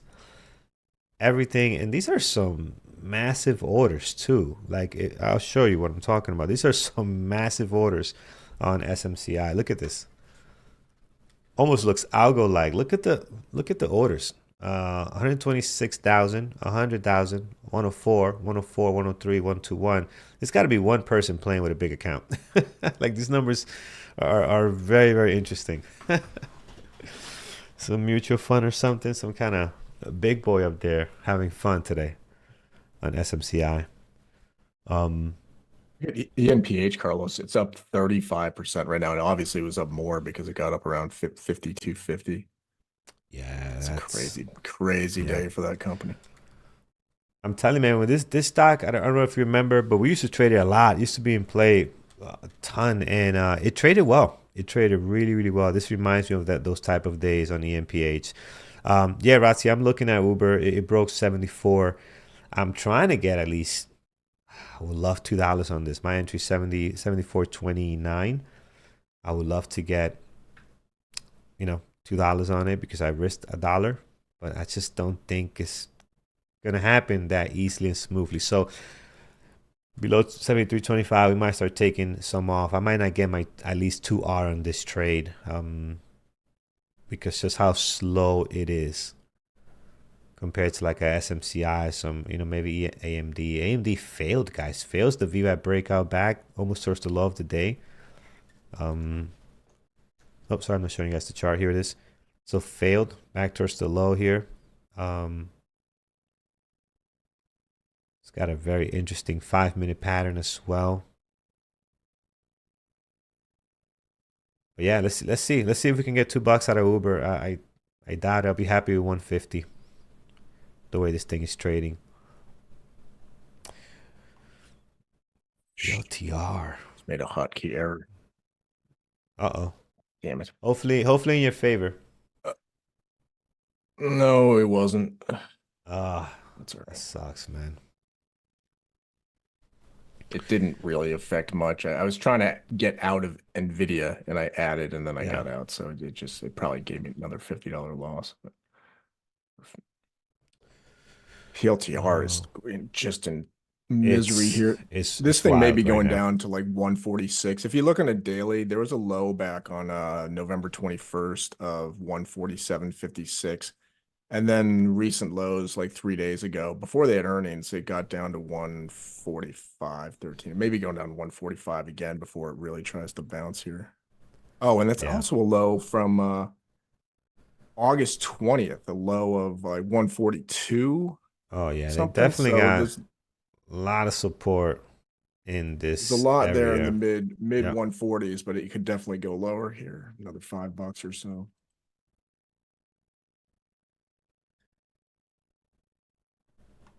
All right, Uber, do something. Give us 2R at least.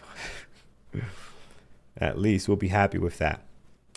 What is Tesla doing? Tesla, yeah, it's a little messy back and forth here between the previous day close, the VWAP, and of course 420. 420. Just this giant magnet sitting there causing havoc on Tesla. Let's see, friends. You know what? Let's go to, as we wait for Uber to do something, let's go to our funded account. So let's see what we got going on. I keep making a mistake on my funded account. I keep entering the wrong ticker. I think I'm going to switch it to one chart only. Because I keep selecting. Got to make sure when you select the stock that you do want to trade, right? Very important. All right, so let's see what we got here. Uber just stalling here, not really selling off. SMCI pulling back a little bit, but this is normal given the run that it has made. Will be interesting to see what it does at this 20 moving average, right? 20 moving average 34. So this is still a decent pullback given how strong it has been. It's also at 15% today, so gonna have some kind of pullback. A little push in the market there. Yeah, Simon, it happens. I mean, I don't make hockey mistake as much as I used to on DAS because it's pretty straightforward. But it happens. Yeah, it happens. Yeah, I'm not trying to brag or anything. It's pretty rare for me these days, but I think I'm a little thrown off trading. I don't know. Yeah, I'm trying to like use two different brains to like conversate and listen and also trade. So I'm a little. Yeah. When you don't do that on a regular basis, it could be a lot. It can actually mess up your trading a little because this is not part of your process, right? So yeah, I can see that.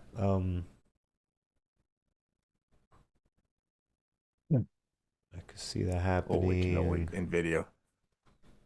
Get going. I think Uber's only going to give us this. Uber might only just give us $1. I might have to go 1 for 1 on this one.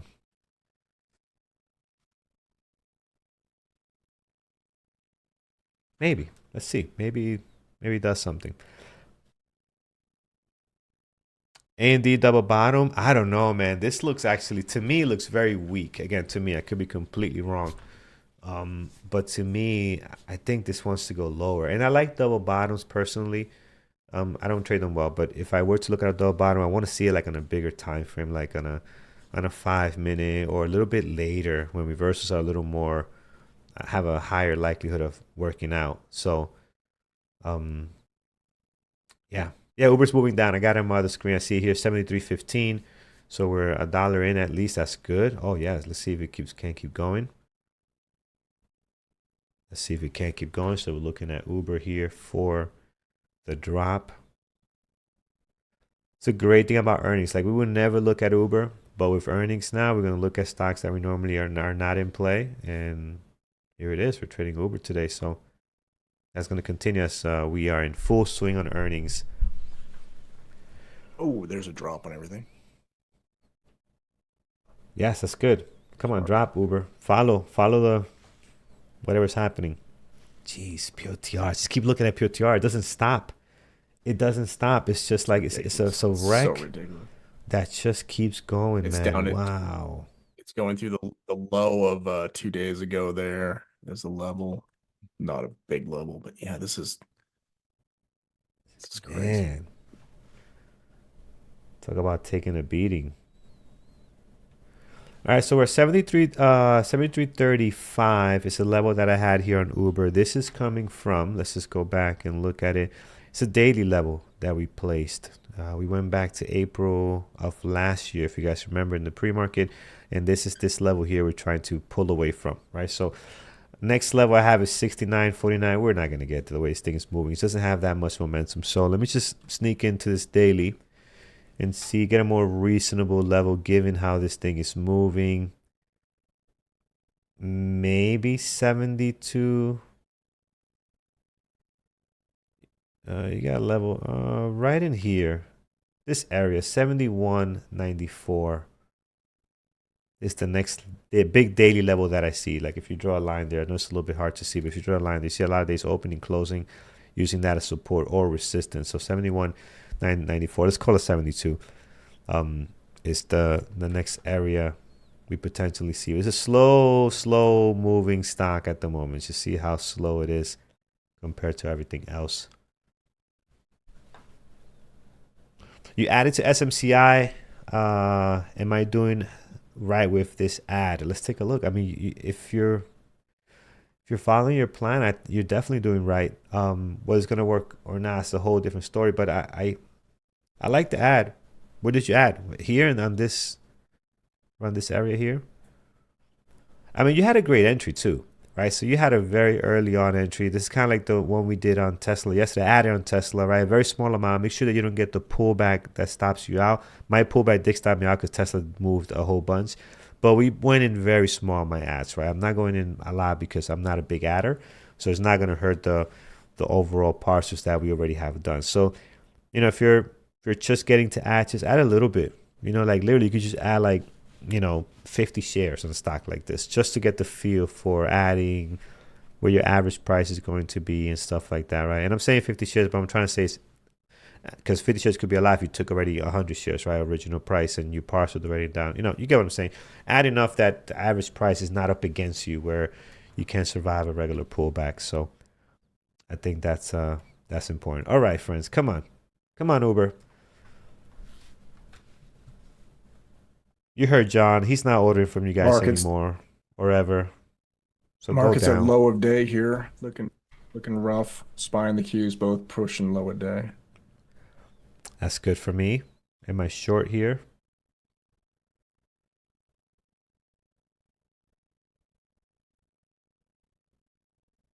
I gotta say though, when the stock is moving this slow, it's much easier to be patient opposed to when it's moving like a Tesla. I don't know if that makes sense because, for example, Tesla can be up to your break even, back down to like $3, and back up to your break even. They could shoot up and stop you out pretty bad. When it's just dripping like this, nice and slow, you just kind of could just chill and let it do its thing. Like I feel more patient to wait for the partial here, opposed to these other higher flying stocks that can pull back pretty aggressive. So that's a plus when you're dealing with stocks like this. I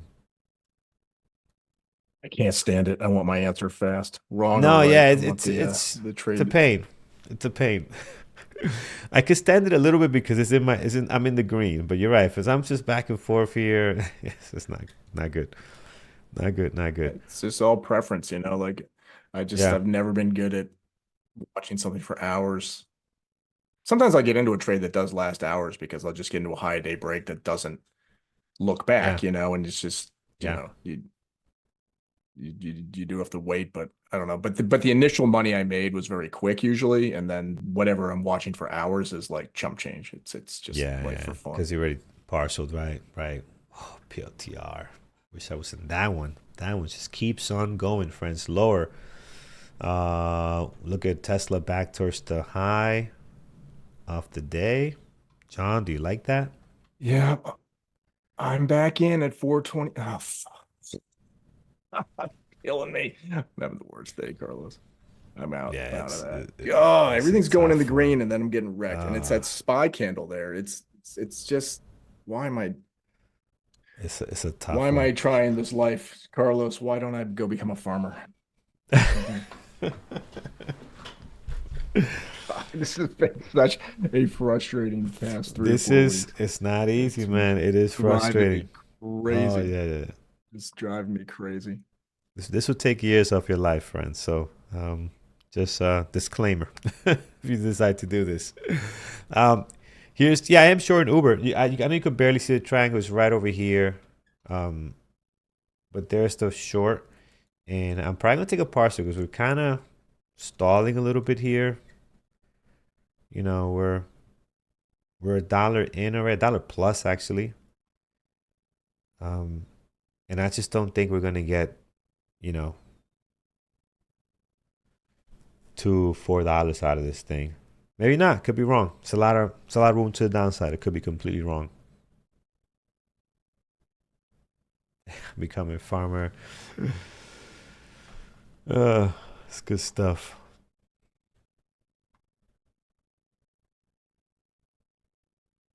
Well, that's why you get out though. You know, you don't hold on to when you're wrong, because Tesla, I was in at 423.28, got out 422.65, and it's now get out 419.5.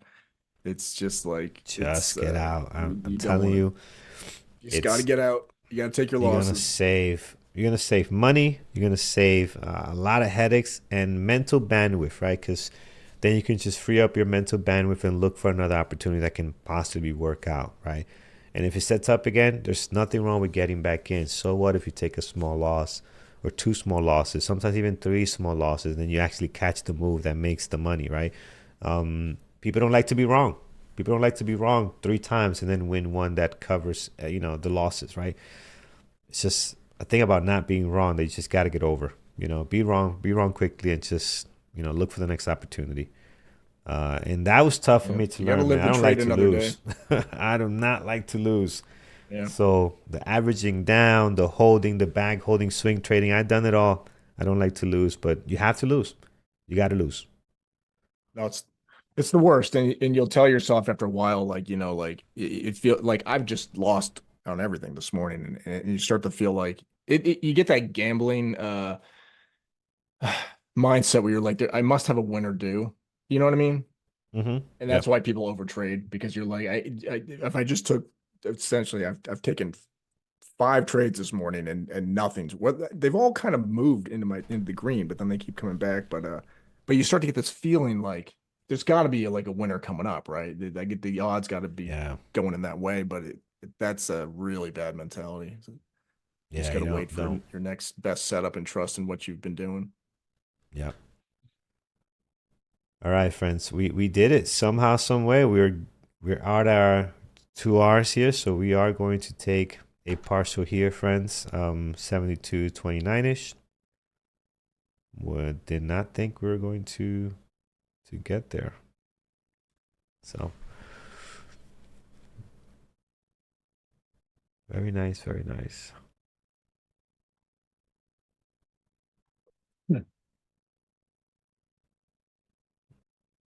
Let's see if we can get any more. 71.94 is the level I had on the daily. The next one's far. The next one's like 69. The next big one on the day. So let's see if we can get lower. Yeah, by not wanting to lose, I lost more than I should have. Yeah, you will. Gotta take those losses and move on quickly. 100%. As POTR continues to demolish stuff. Look at this, man. What a landslide. Wow. Unbelievable. This is kind of getting panicky at this point. The market's Yep. also looking like trash. We're down to 6.8. Well, how low did we go on the SPY yesterday? We went down to oh, we went much lower than this, 684. But yeah, so everything's getting dicey here. It's funny, all these earnings came in, Carlos. Most of them are pretty good. And most of the companies we looked at this morning, they're raising their outlook. They think they're going to do better than they thought they were going to do this year. So things don't feel as dire as things don't seem in the data as dire as they perhaps feel like. I think we're all overreacting a bit because we're just not getting that next big market push. Yeah, it's interesting, man. NVIDIA is at low of day here, 177-ish. Wow, we haven't talked Probably a about good NVIDIA candidate to sometime. bounce NVIDIA just because it's so range bound these days. So maybe there might be a long here on NVIDIA. Not my kind of trade, but there might be something there. Yeah, I think days like this, when you get this nice sell-off on a lot of tickers, it's a good potential for some reversal plays later in the morning. So be on the lookout for that. I think today's going to be a great day, given how stuff is trading. And Tesla, but you know back what, Carlos? to People have been trying to catch a reversal on PLTR all morning, and they've been getting it's not one. Yeah, it's not over. one to or Meta or yes, it's reversals are tough. Reversals. Heartbreaking. I lost a lot of money trying to time reversals and trying to catch them. There's probably one of the most difficult strategies, at least for me. I know people do very well with them, but for me, that they're hard, man. They really are. So, but yeah, here's PLTR just continues to get lower. All right, Uber's breaking down some more. All this sell-off is helping my trade. Like, this is really good. So, all this is helping the situation at the moment.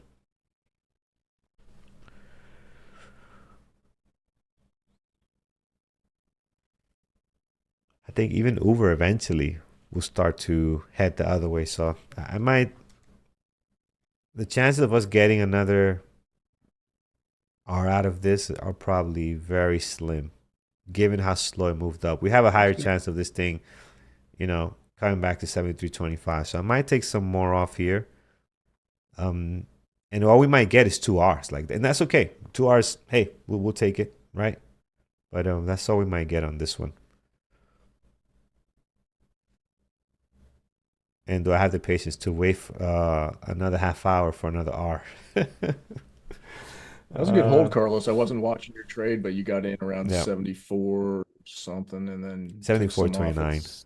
Yeah, 72.29-ish on the partial. Yeah. That's amazing. That's a very good move. $2 move. That just goes to show. Let these stocks make money for you. Let them make a big move, because a lot of people wouldn't do that, Carlos. They'd be taking 20 cents, 30 cents. You just got $2 because you're trading something with a catalyst and then trusting in it. Yeah, I'm telling you, it helps when it doesn't move too fast against you. Here it is. I'm gonna take another. I'm gonna take another 20%. I was thinking about taking maybe 50 off, but let's take 20% just in case. But I think this is it. I think this is probably the most we're gonna get out of Uber. It just took forever to get down here, so we'll take another 20 off, and let's see if it has anything left. But probably not. SMCI did hit the VWAP. So it dropped a lot lower than I thought it would. But you know what? This is the market pressure. Like, SMCI probably wants no business selling off, but the market pressure, made it bend the knee here. So this thing was very strong today, and I think it would have went higher here. A lot of you guys added here. Mo, I think you added here. I think that was a great add to get back towards the high of the day and retest that. It's just the market's just putting in the selling pressure hard, man. So made it come down to the VWAP there. So we'll see. But what's silver doing? Silver sideways for the most part right now. HIMS lower. EMPH, another one that was very strong today. Back to the VWAP also, and trying to hold as well.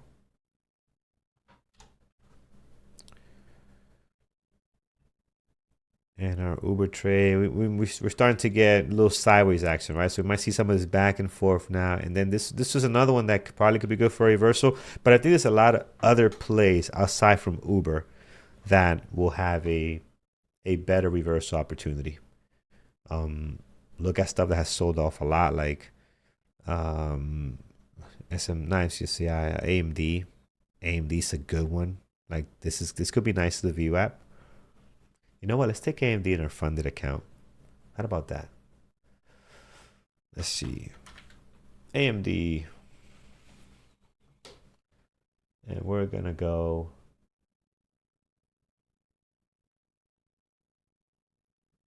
Let's do 50%.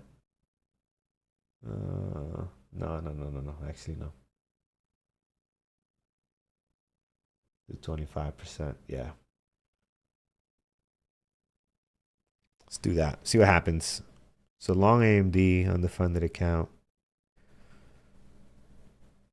Stop like maybe 205. I got a level at 205. I don't know what that is. Or 205. And Uber's just going sideways right now. I think it's just gonna wrap itself around this 72 level. Give me 1 second, guys. I gotta take this here.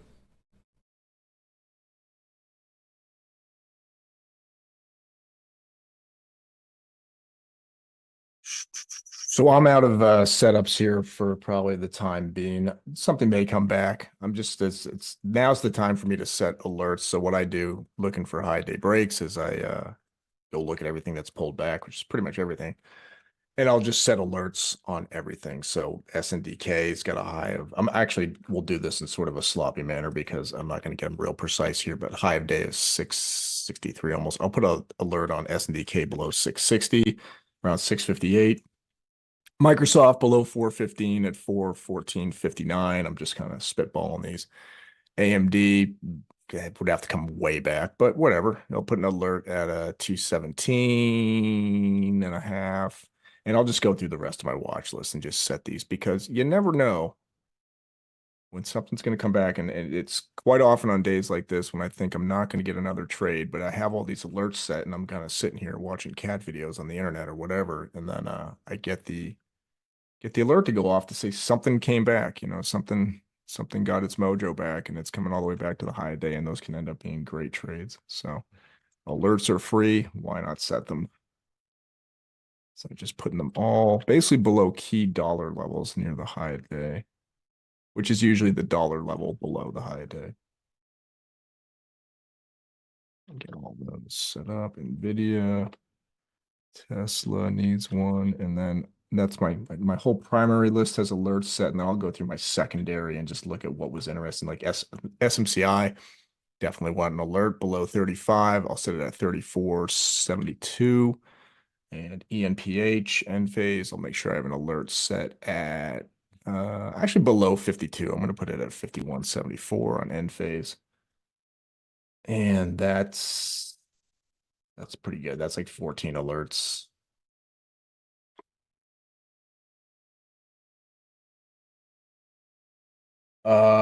Questions in the chat. Am I a full-time trader? Yep, this is all I do is work for Bearable Traders and be a moderator for them. I also work for Peak Capital Trading, which is the company we run our day trading boot camp through. And then yeah, this just trade. Ideally, I only trade for 15, 20 minutes, but that hasn't been the case for a few weeks. It seems like these have been slogging it out kind of days. So I'm still here. Microsoft is running up to the high day, matter of fact, so this is the kind of day you think everything's pulled back and it's not going to do it. But lo and behold, there is Microsoft. Not to say it's a good high day break trade, but it is getting to that level. Have you ever looked for lower day breaks? Yeah, I have. I used to trade those for a while. But I really prefer trades to the long side.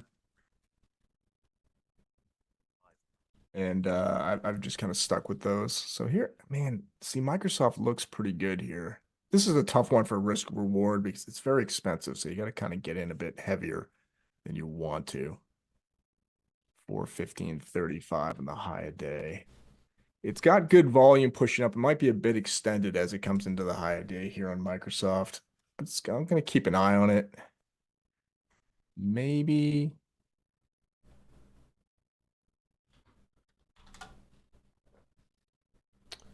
Nah, I don't know if I don't like Microsoft. Not yet. I feel so untrusting of these things. I'm just getting bit on the hand of everything I get into this morning. Let that one go. NVIDIA's coming back up with some strength. Last couple minutes anyway. PLTR finally put in a green candle. Congratulations on a 1 minute chart. I don't know if that means anything. Nice. But at least it was the first one in a while. What a disgusting looking chart. I blame that CEO, Carlos. He's getting a humble sandwich fed back to him for a stupid comment. Don't say stuff like that, man. Just don't.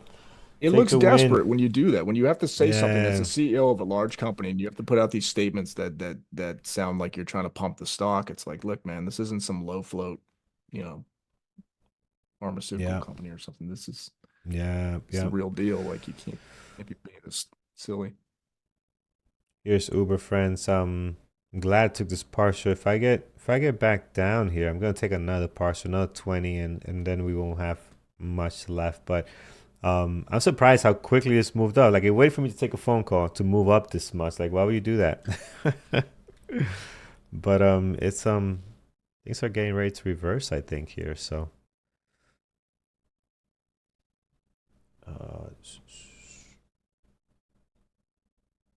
let's see what Uber wants to do here.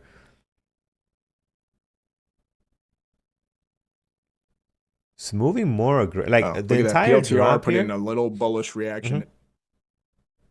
Yeah, go ahead. Sorry, go ahead, Carl. No, never mind. It's not important.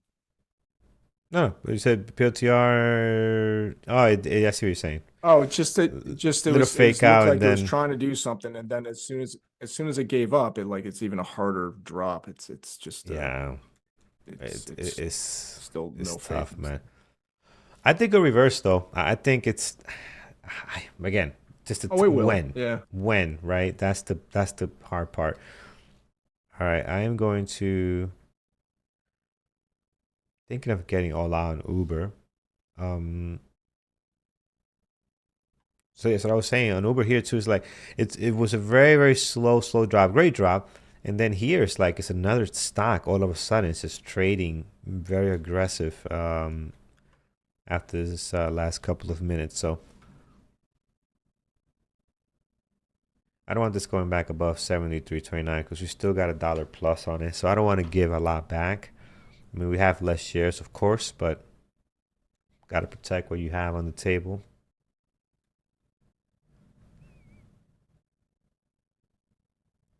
Yeah, Microsoft did break out there eventually. It tried first attempt, pulled back, and then it went on a second attempt. And it did go higher, but the problem with Microsoft is what it did was it went up about $1.50. Now that's a great move on a stock, you think, but like how many shares of Microsoft can you realistically afford? Like it for a $400 stock, it doesn't move quite as well as others. It's very similar in price, almost the same price as Tesla, and you'll get way bigger moves on Tesla. Against you as well. But Microsoft is a tough one because for the amount it moves for the price is not great.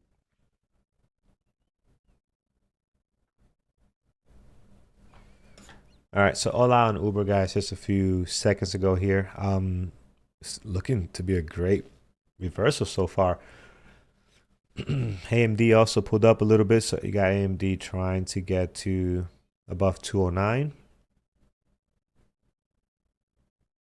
Yeah, I did take Ben. I did take AMD on my funded account, not my live account, but on the funded, I did take it here for a long, for a reversal. So we're long on this one. Let's see if we can get to the stop is like 205.50. I want to basically below this area where you're seeing the support, right? Give it a little bit of room always. Let's see where we can get to here. And here's one of the mistakes that people make with the funded account, right? They want to make a boatload of money right away. Right away, they want to get 500, on the unrealized. But if you're sitting here with, you're up 159, 170, might be a good place to take a partial, right? So you make it last, and as you pull away from the 12,500, then you could trade a little bit more. But hey, 160 a day, it's pretty good starting out. It's pretty good. But people keep trading. They just keep trading, and that's the problem.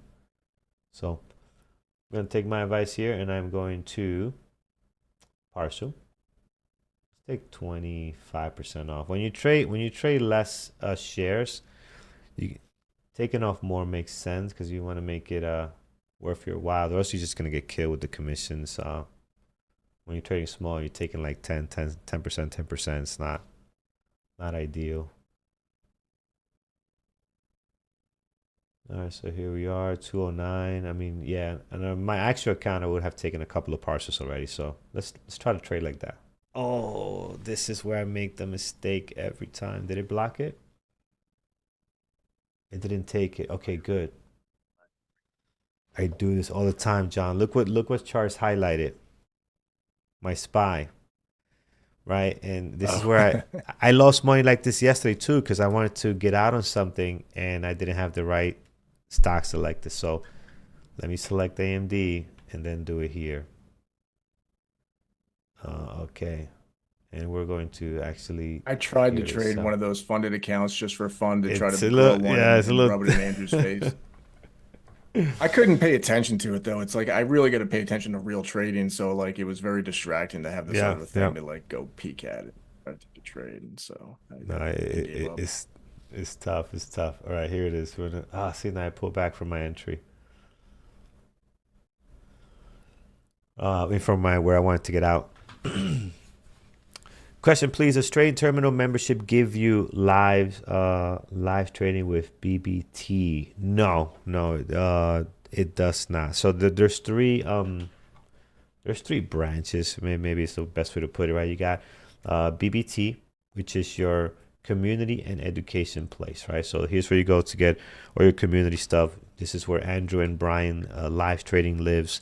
That is bearbrookTraders.com, right? So you head over there to get that information. Then you have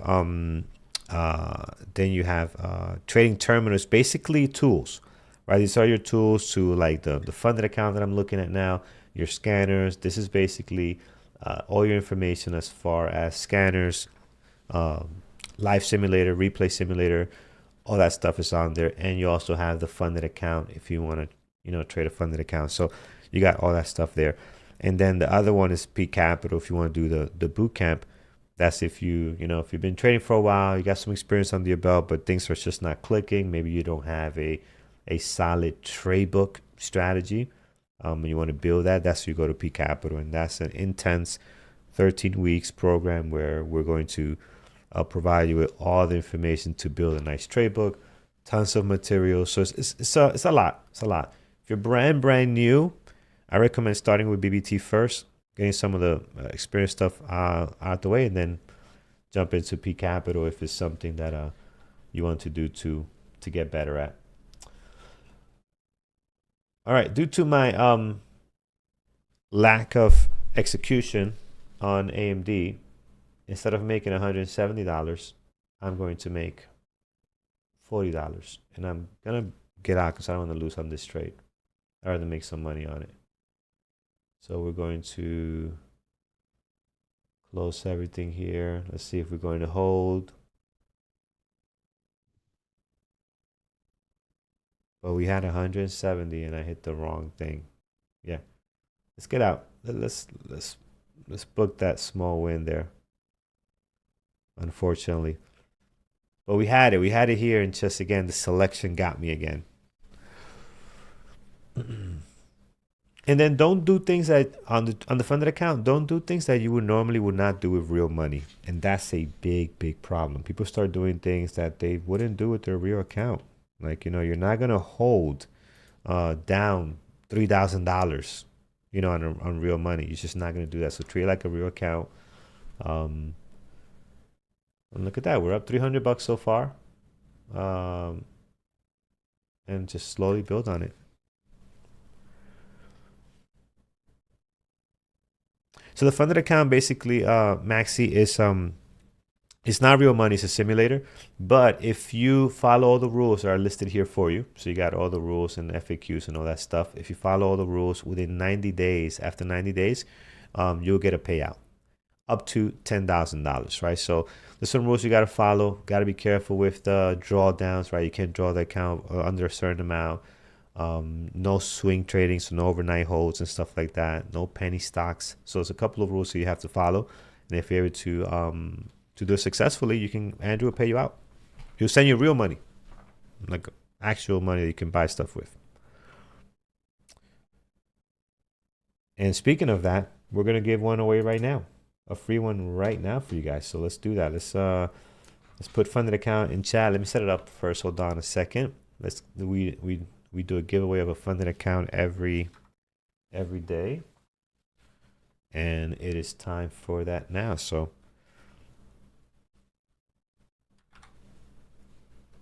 gonna head over to Nightbot.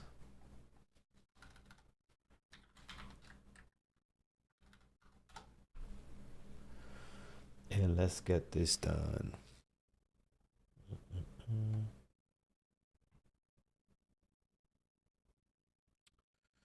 All right, keyword funded today. All right, friends, and as you're doing, as you type in fund, if you haven't done so already, hit that thumbs up over on YouTube. It really does help us out a ton.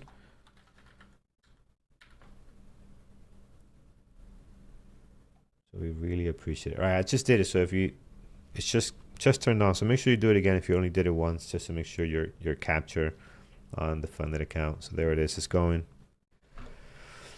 We'll give that a minute to develop there. 60 entries so far. Very, very nice.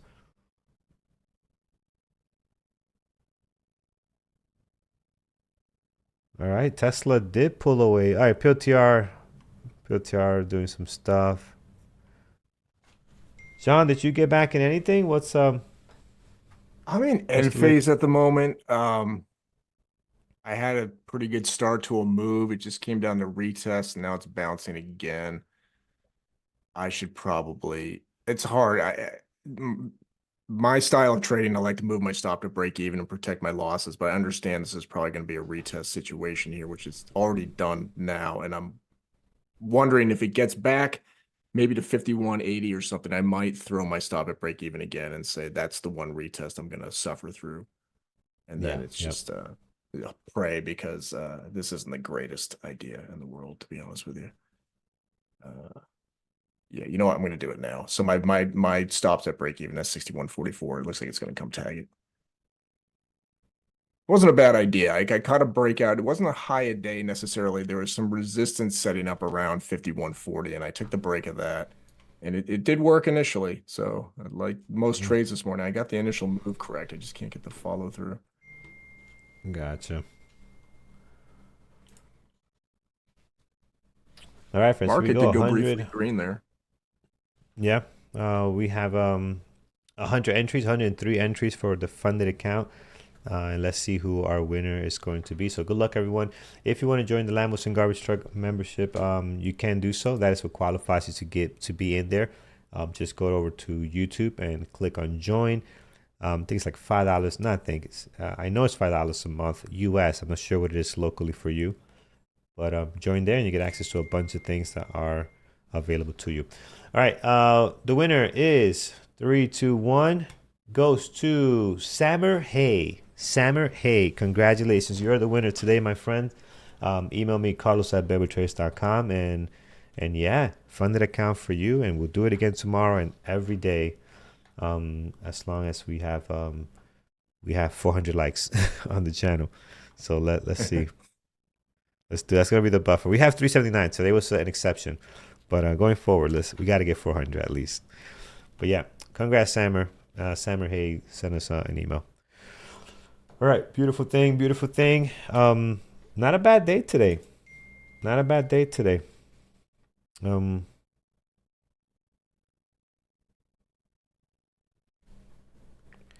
speaking for yourself, of course, Carlos. I just want to point that out. Okay. Yes. Not a bad day for some of us, Uber and other men. Some of us. You say you didn't like Microsoft, but this stuff is like, it's moving good. Yeah. Did it stop you out? Like Did you I'm go in here sure and came? Yeah, that's I didn't take Microsoft. I didn't take it. Oh, But you that's didn't a take it. pretty Okay, messy okay. breakout. Like, yeah, Yeah, that's not one I regret because of the way it broke out. It's just disgusting looking. So it's the yeah. ones that break and run and never look back, Carlos. Those are the ones that make me question my life choices. Of course, of course. Um. All right. Let's see. Yeah, wow, Microsoft is going, friends. This thing is really, really rocking here. It's looking pretty good. Comment there from Rahul Dutta 5484 saying, "Hey John, cool hoodie." That's right. This is a cool hoodie. That's obviously a cool person in the chat room. So should throw them a funded account for telling me I have a cool hoodie. I don't have that power to do that. I'm sorry, but Yes, yes. all right. So Oh, ENPH, good I'm still TR. in. It did get to the high a day, basically. I'm still holding because I didn't take enough shares really to take any off at high a day. That would be the money I'm trying to make. So I'm going to see if we can get through the high day in ENPH. We might not. And it's up quite a bit. It's up Mm, 40% now. And yeah, at these percentage moves, there's no telling how high it will go. Like I don't think anyone expected ENPH to be up 40% today. So could it go 50? Maybe. Could it go back to yeah, 20? yeah. Probably. Who knows? I need 53 to take a partial probably or something above the high a day. Mm.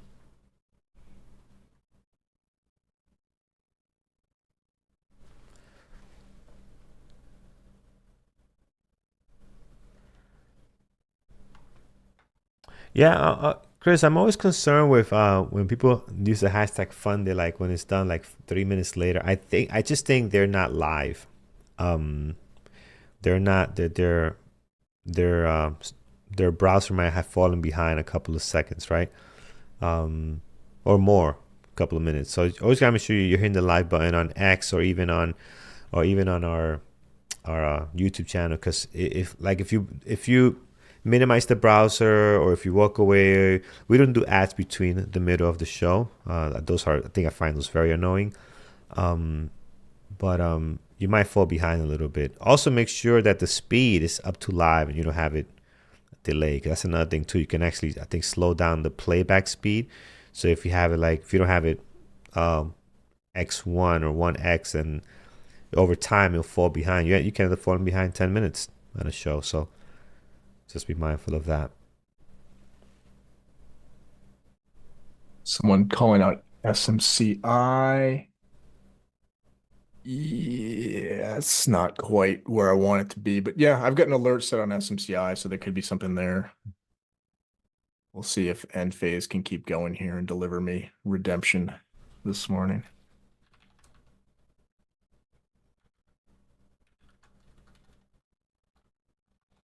There we go. Oh, that's a nice little candle there, you stinky stock. Keep going. Keep going. Get bullishly stupid. Go to 53. Do it. 52.93 on that pop.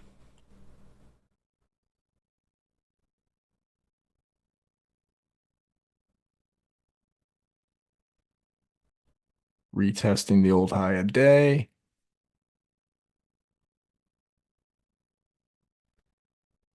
Wow, Uber This will was be a actually key a nice candle. reversal. Actually got back up to VWAP here. Where's Brian? Yeah, a Brian is couple things he's in chat. Go ahead, go ahead, John. oh yeah, a couple things found reverse. I mean, PLTR even put in a couple green candles at this point on a 5 minute, and Yeah. Microsoft keeps going. Yeah, Brian is in chat. So if someone's asking where's Brian these days, he's in chat. And also make sure you sign up for his email newsletter. Very nice. He puts a lot of work into that email newsletter. Has a lot of great information. Then he also puts a video that he does every week, kind of reviewing the week that passed and also the week ahead. So if you have not signed up for that, it's a really nice email and it's straightforward. No No madness. Just the stuff you need. So I'll send you the link and show you how to subscribe.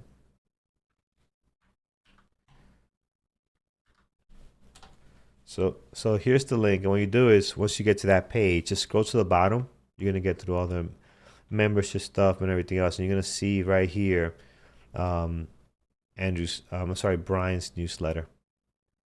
So really, really nice. He does it every Sunday, every weekend. He does it and kind of gives you a look ahead of the stuff that he's watching for swing trading or possible stuff happening with the market, and then he puts a video on YouTube as well. The link will be on the newsletter for that video. So really cool stuff. Definitely make sure you sign up for it. Completely free, and you're not gonna get signed up to like a bunch of other stuff, or we don't sell your information or anything else. It's just his email, very clean stuff. A nice little breakdown. So make sure you check that out. As Uber, wow, Uber should have went long. Should have reversed my position on Uber. Look at this thing. That is beautiful. Tesla's got it's at the low a day for Tesla, down to around 415. NVIDIA is also near low a day. Google's near low of day. A bunch of stuff is just stinking here.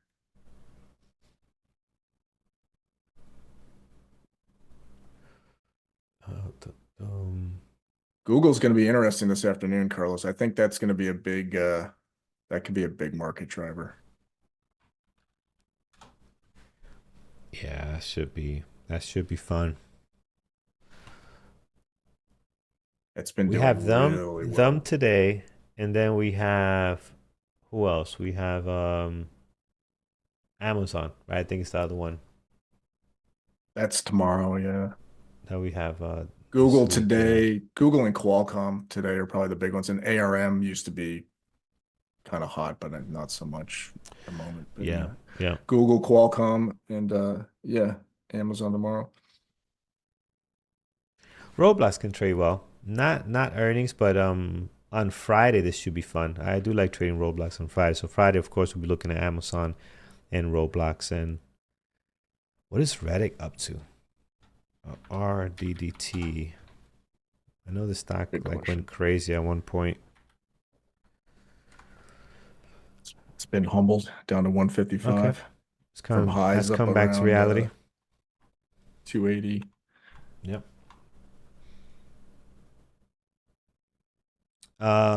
Bright kids, yes. Oh yeah, I exited some time ago on Uber.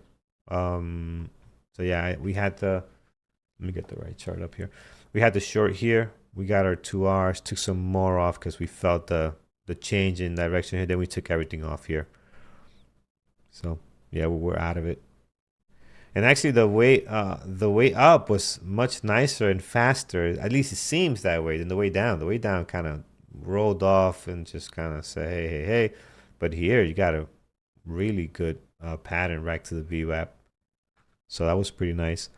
Then a couple of things kind of did that bounce there. AMD tried to do it, kind of failed. Came back over here. We'll see what it does.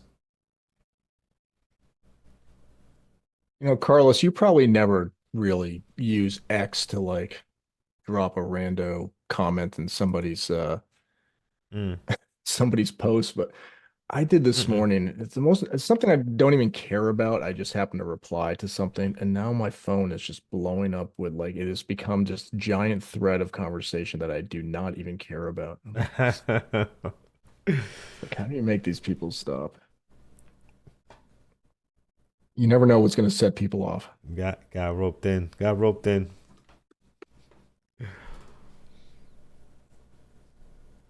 Oh, AMD's not done, huh? AMD wants some more red. It is not done. How can AMD be like that? I guess they just ran it up and people don't believe in the price they gave it recently. This is insane, man. Yeah. This was $250 yesterday. Yeah, this daily looks wild, man. If you look at it. Am I reading that right? Yeah. This thing had a high yesterday of 252. Oh, it's down $50 almost. Sam, you hate Yes. Tesla. What's going on? Tesla's not treating us well today. Oh, yeah, look at Tesla. Feeling the pressure, Stuck my in, friends. yeah. Feeling it here.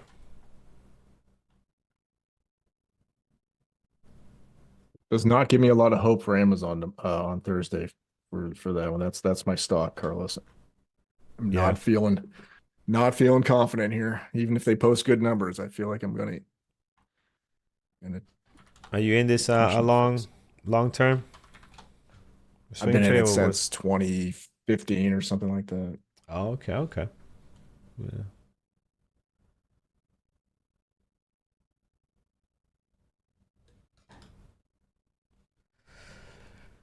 Dum-dum. Been waiting for the second big move, kind of, but it's just never really materialized. It had an Yeah. amazing run when I first bought it, so I can't complain. But I've just been kind of waiting for the next thing, Yeah, it's and been it's never pretty flat for the most really part come. here.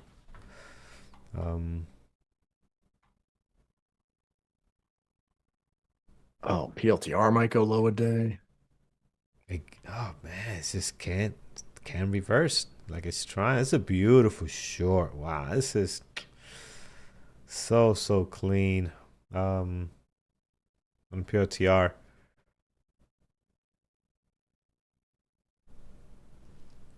AMD possible double bottom. I don't know. There's a lot of weakness right now. These reversals are getting tough. Like the SPY continues to drop like this. I think you had to wait for the SPY to turn around and stop selling off. The SPY's got to stop selling off. The sell-off is not helping these reversals. Like a lot of the stuff by now, 10:30 into 11, the reversals will be getting started, and some did. Uber did. Uber actually did reverses, continuing higher. It actually was a great reversal if you took it.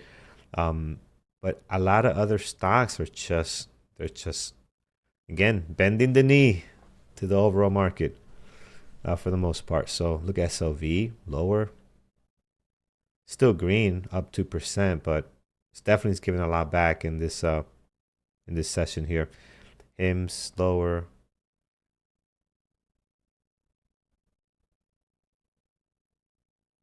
So yeah, overall sentiment feeling a little weak here. AMD CEO said no revenue from China next quarter, and the market is reacting.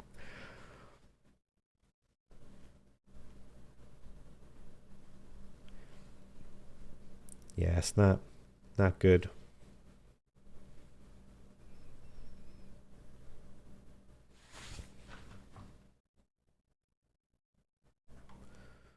Not good, not good. Which kind of messes me up because I need things to get to the VWAP so I can trade my VWAP breakout, but nothing is getting to the VWAP. Like last time AMD was at the VWAP was this morning. Has not been up there since because I don't trade reversals, right? So we usually by now are looking for VWAP breakouts. We're not getting that. And John, your high of days far and few in between from any of these tickers. Maybe Microsoft, which was not ideal, was one. Yeah. People never believe this. It's not a bad thing though. I've not had a great day, but it's not. This is just a red day. You're gonna have red days, Yes, and right. I could get the mentality. I got to get it back. I got to get it back. I got to get it back today. And I don't know what like people think in terms of days. Like I got to get it back today because the red day happened today, so I have to get it back today. You can get it back tomorrow. You can get it back in 3 days from now or whatever. A couple of If you days. don't think of yourself as a long-term trader, you're going to drive yourself bonkers. And too many people think of themselves as just what happened today. What is the story of today? Yeah. And if you keep trading like that, you're gonna drive yourself nuts. So honestly, Carlos, the more everything stays down, the better. I can go exercise and do some other things and not even worry because there's not going to be a setup. I agree, my friend. I agree. People got to zoom out. They got to zoom out and look at even the week. The week I think is also too narrow. I think you really got to look at the entire month. A bunch of trades, man. Sample sets, right? So totally. I tell people to evaluate themselves by quarter. Every 90 days, take a look at how you're doing. Try to think of yourself that way. But yeah, I think a month at a minimum.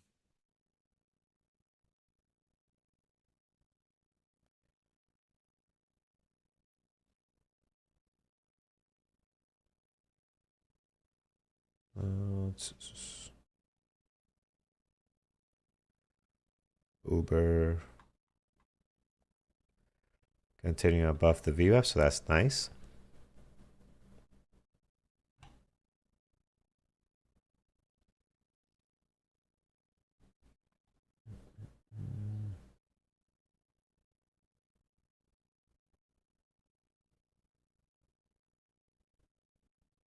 What else, friends? What else?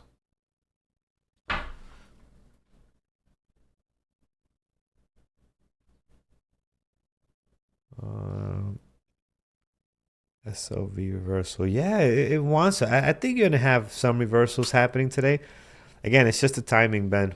It's just when is the timing going to hit, so you can have the best possible continuation, right? But um, it's early, man. It's 10:40, so you know this is usually when we start looking for reversal after 10:30. So it's early.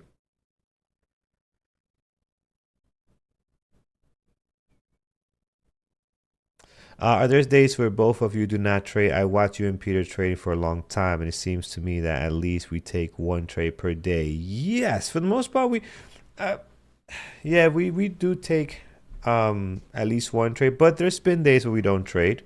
There's been days where there's just nothing happening. We don't see the opportunity that we're looking for. Like especially me, like today, I don't see any VWAP breakouts happening today that I like. You know, so we had the 1 5 minute ORB on Uber, right? So we took a 5 minute ORB on this one, and since then I have not seen any VWAP breakout. So let's say I did not have this 5 minute ORB, today would be a no trade day because there's nothing else as far as VWAP breakouts happening. You know, um, so yeah, there's days that we don't take trades. But they're not many. There's always something happening. It's just, are you gonna be able to uh, get in the best opportunity that's available, right? So I've never kept track of it, but I feel like it's very rare for me, like maybe on the order of once a year kind of thing. Like, hmm and if it happens, it's a market sell off right from the beginning. It's just there's certain days where like it's so bearish when the market opens, it drops, it goes down, down, down, and then yeah, by like 90 minutes later, I'm like, well, I'm not going to sit here all day. It's not that there could have been a yeah, trade later, but I'm gone. I'll just walk away. But even yeah. on very bearish days, the stocks try to go higher usually. Something will in the first half hour, and that you can see most of my trades this morning are like they're all in the first half hour except for Nphase. Some Tesla hmm trades and some NVIDIA trades, and they're all in the first half hour. So stocks tried to go higher before they capitulated to what has been a bearish day for tech anyway. Yeah, It's not yeah, really that bearish of a day for the SPY. I mean, it's hanging out around yesterday's close. It's the Qs that are down 1%. It's actually an interesting divergence of those two because it's not often you see that much of a split in percentage wise, but anyway, it's not really yeah. something to pay attention to. Um,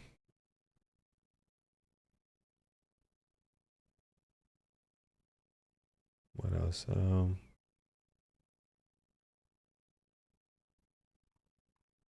Yeah, that's part of it. That's part of it. Part of what's being live here, so you don't get to feel like you're trading alone. You're trading as a team, and you get more of that in at BBT. So that's what Big Bear Traders is about. When you go to join the community, you got a bunch of people in there, and they're on all day, right? So we stop here around um 11 12 right after uh, Thor comes on, and then the chat room continues. So look at the spy. Yeah, the spy is driving things today. Spy is driving the overall market, right? Is kind of dictating what it is. If you look at the 5 minute, yeah, it looks chopped. That's why you're kind of getting that choppy type reaction on some of these tickers where they're not getting the breakout. But it looks like the down every time it sells off. Although you're 5 minute, you see the chop back and forth. Every time it sells off, you're getting a very strong reactions on a lot of tickers, more than when it actually goes up. and that's hurting, I think, the reversals, right? So what time do we stop trading? Me personally, 11:30. I rarely do I take anything after 11. I don't take no more trades. I'll monitor a trade after that. Like if I'm in a trade and it's just, doing what it's doing, I'll monitor it, but I won't take any trades after 11. I'm usually done by then. What's our take on Amazon? I don't know, man. You're long what? You're long like long term? You're long from this bottom here at 10 o'clock? What's the situation? What's the strategy?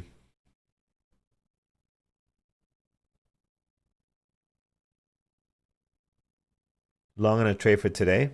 Um, I don't know, man. It's I like it above the VWAP personally. But you just need the market to do something from 237.70. Oh, so you're just right in this area too. Okay, yeah. Not Yeah. to be that guy, but it's hard to answer those questions sometimes. We don't know what, you're in Oh, we have now no we know idea. you're in a 237.70, but what's a good move for you? Is it, like a dollar would be like, Yeah, what's your well, your stop? socks off? Is that great? Or do you need $5? Yeah. Like what are you kind of going for and what direction and all this stuff? Really tells a Yeah, story because sometimes you never know when people ask, like, what do you think about Uber? And they're looking to see if they can get 30 cents out of it. And you don't know if you're answering, like, can it get back to the or high day? Can it to go that. the Yeah, day? exactly. Yeah. A tough answer for me So when you there you ask go. me You're that targeting question. 240. Yeah. So Samir, targeting 240. Uh, In my opinion, you're probably going to need some market assistance. I think you're going to need the yeah. SPY to go up to like to the high a day or higher to probably get Amazon to get up there, but it could do it on its own. But the more you Yeah. drag into the day, we're now an hour and 15 minutes into the day. The longer we go on, stocks really start to like hitch their wagon to what Less the SPY or the likelihood. Qs are doing. Mm-hmm. Yeah. Yeah. Yeah, it's gonna take a lot because then you also got to go green too. You got to get to the previous day close. I mean, it was there this Yep. morning. All right, so it's not far fetched. It was there this morning, 240. Clearly, Yeah. pre-market Yeah. was No. up there Yeah. hanging out. So There's recent uh, price evidence that can do that. it could happen. It's just what's your risk? What's your stop loss here? Like if I have to, the way I would answer is like, would I get long here? Me personally, I don't know. I don't have a strategy. Like it's just sideways right now. So you're already in it. Play the strategy. Play it. Make sure you have your stop where it needs to be. And if you're to survive the stop, I think 240s, won't be hard to get to. But I do agree with John. You need this friend of yours here, called the SPY, to do something. And I can't just keep going back and forth like this. You're gonna need them to stay green, maybe make a new high. I think that will push things nicely up. And it also is going to help a lot of the reversal traders today, too. See, every time it drops like this, things are just not loving that. I know Tesla's not loving that. And if you look at Tesla, Yeah. in the SPY, it's a great example, right? The SPY is pretty much going sideways. It's not like just selling off, selling off, selling off. Let me put it to you side by side, right? Actually, let me do that. Here is, we'll do 1 minute, right? So let me show you. Uh, here's the 1 minute on Tesla, right? You see the drops happening. Here's the 1 minute on the SPY. Notice the SPY is pretty much going sideways more than it's going down. It goes down, it comes right back up to its previous day close. Goes down, comes back up to its previous day close. But stickers are reacting a lot more to the downside and staying down. Every time the market drops, they get this reaction, but they don't recover as fast as the market is recovering. At least Tesla's not. Look at that. You see, here's a drop on Tesla. It doesn't recover back up to where it came from like the SPY did, right? It stayed here. Then the SPY drops again right in this area between exact same time between 10:30 and like 10:38, right? That's what the SPY drop. I'll show you here, right? This same drop. Guess what? Tesla drops as well. It doesn't recover back to where the SPY back to where it came from, right? So you're kind of just stuck in that down, down, down, and you're not recovering the same way the SPY is. So that's a problem. That's a problem. Carlos, do you hear Andrew? I do not, because I had Peter. Now I hear Andrew. Good morning, sir. John, when you hear me, I was struggling. I do. I was just waiting for Carlos to start car Oh, changing. you gotta I was interrupt me, man. You gotta let him I struggle was there. I was being ignored. How are you doing? We're doing good, man. How are you? I am good. Thank you so much for covering John for YouTube. Peter is having fun on the beach, and he's not on the beach, and he's having so much fun right now. So thanks. I know trading for long hours is really hard. I really appreciate that. Just gonna get you in chat here. Um, John is great. Somebody was commenting, "Who is this guy with the glasses?" Means John. Like he should be more here. I think Peter is probably need to be replaced by AI or John. You know what's AI. funny is this morning people thought I was Peter. Oh no, no, Carlos, you kept calling me Peter, and then when I come to YouTube, people call me Mike. So which is all good. Yeah. So Carlos, also if you can put it on the chat room, that would be nice. That would be really nice. If you can put it. Yep, yep. Putting it in. I had to reset for some reason, but it's coming up.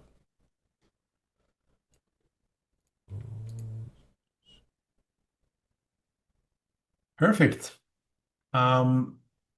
Markets, it was pretty interesting for me. Like we had a really amazing trade on SMCI in the chat room at the open. Thanks to the pre-market show. I didn't know anything about SMCI, but you guys were talking about it. I know John was talking about it, and I just jumped in for opening range breakout, long, heavy, couple of times I had all the way to 35. I didn't get filled at right at 35. The half the day was 34.94, but I had a couple of more times, but I eventually got it stopped out. That was my biggest profit that came here. AMD, we did short at the open, and then I got stopped out, and then a long that I got stopped out. So that was a small win and a loss. And PLTR was something that we really tried to find the bottom at around 142.50. We lost Carlos in the chat room. Yeah, Carlos, you I gotta restart. Like the mic is not connecting for some reason. Let me close the browser and do it again. So give me 1 second. The video worked, but not the mic. I'm not sure why. do you want me to On do it YouTube, at the you guys same were fine. time in the chat room? I can do it at the same time in the chat room. Let me Let see me if I can see. actually do it at the same time in the chat room as well. So don't do it in the chat room. I'll do both the screen sharing in the chat room and the microphone. Okay. I think we're getting it in both sides. So yeah, so I was talking about the trade recaps, guys, in the chat room. Sorry about that.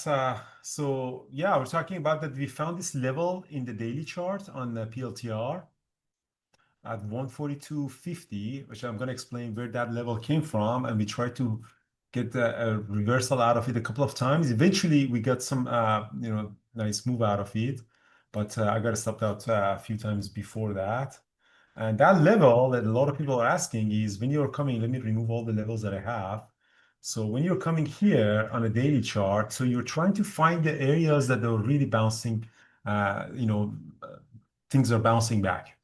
Right now, I have yesterday high, yesterday low, 2 days ago high, and 2 days ago low. So four levels is already there. And the more obvious level that we saw was obviously this level with heavy volume in August. So I think it's August 25. So you definitely want to mark around this area. And the tricky part here is, guys, that these areas are not down to the penny. They are areas. So if I kind of zoomed in there and, I kind of marked it here around, like again, not down to the penny, around 142.50. Now this time it came 142.54. And as you see here, I tried to catch that trade around this area, but, we did this small false breakdowns and, eventually it really popped up. And this turned out to be also S6 as well on the pivot points. It's kind of really holding around this area. And it doesn't seem that it really wants to go lower. On a 5-minute candlestick, one time it did a false breakdown, but didn't higher highs, but it really did a false breakdown and then show this bullish engulfing that we eventually take that. But it's very difficult to catch that trade.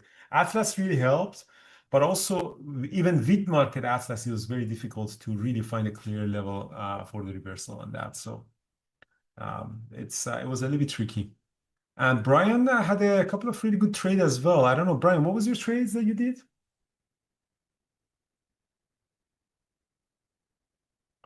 I don't know if Brian can hear me or not, but maybe he can. But Brian also did a couple of really nice trades.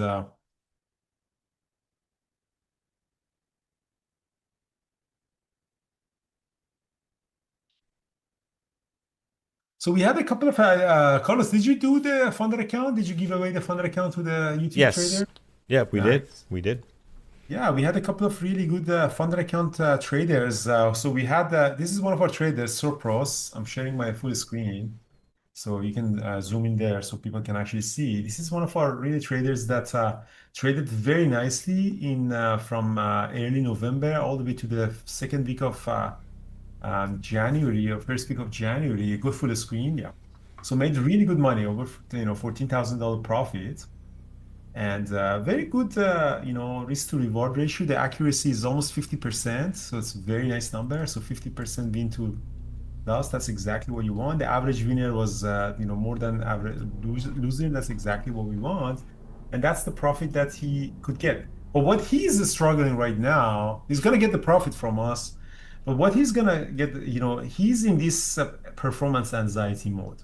A lot of traders are getting it. So you get some money, really make some money, and then you're afraid of losing that money, and afraid of losing this money, it keeps you not be able to trade. Like you can see, he was trading really well, and then now he's trading really, really small. And even if it tries to go big, he loses.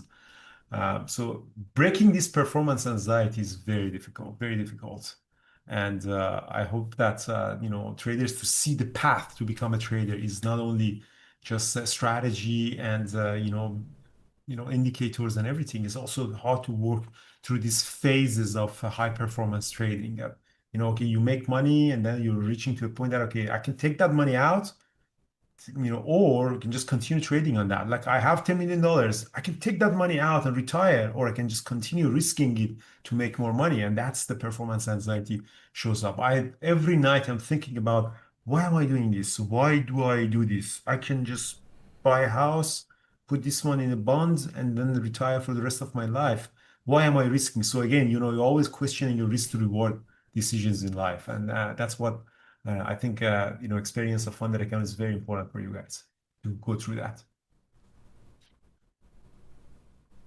And I cannot still hear Brian. Yeah, I can't hear Brian either. I think his mic is doing that stuff again. Something's changed with Brian's mic now. Yeah, Brian has changed, huh? Brian is a new person.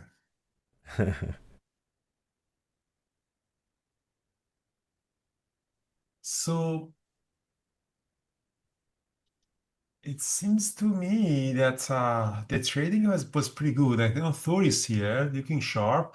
Thor and I are going to trade live in Vegas February 23rd to 25th. If you share Money Show Vegas, Andrew Aziz 2026, you're going to get this. We're actually doing it for you right now. Can you hear me now? Yes, we can Yes. hear you, Mr. President. Okay, there you go.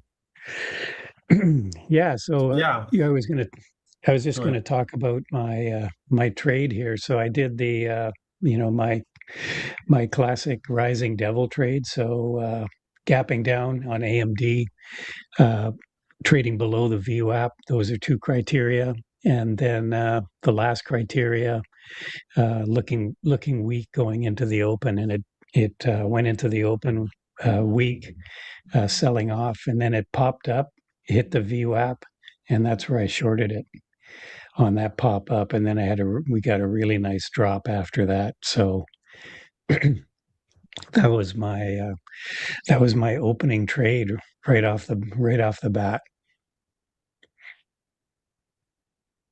Yeah, so that was a great trade that you did. AMD is now setting up toward Yeah, S4. So I'm just wrapping it up to give you to Thor.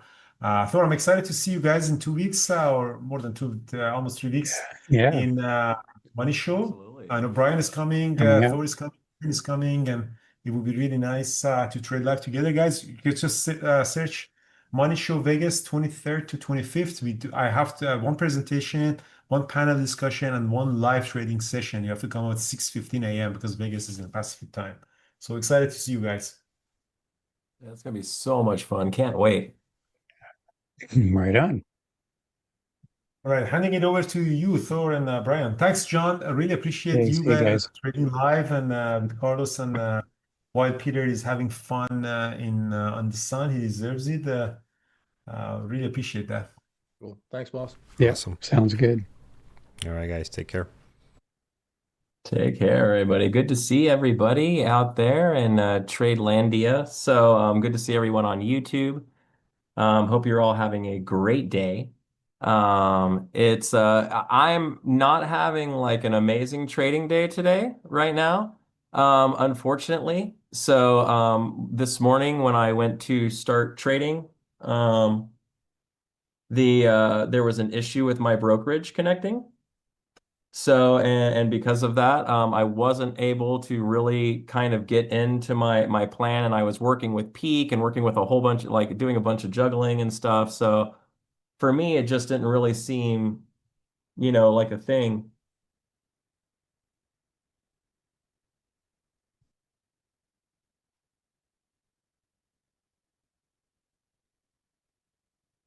One second.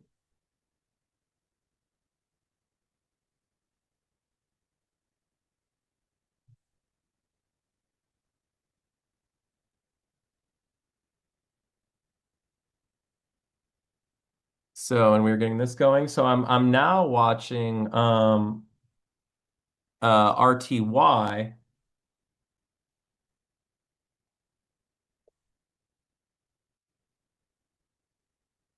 One second.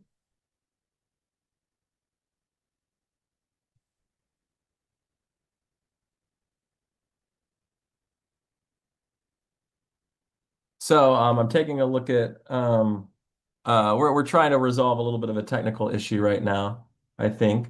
So there we go. Hello. Hello, there you are. Sorry, I was just was with a client. No, brilliant. I like that. And the t-shirt game is rocking and rolling. Oh yeah, I'm so ready, New York. So ready, let's go, New York. So Yeah, ready. hey guys, what's up? Whew.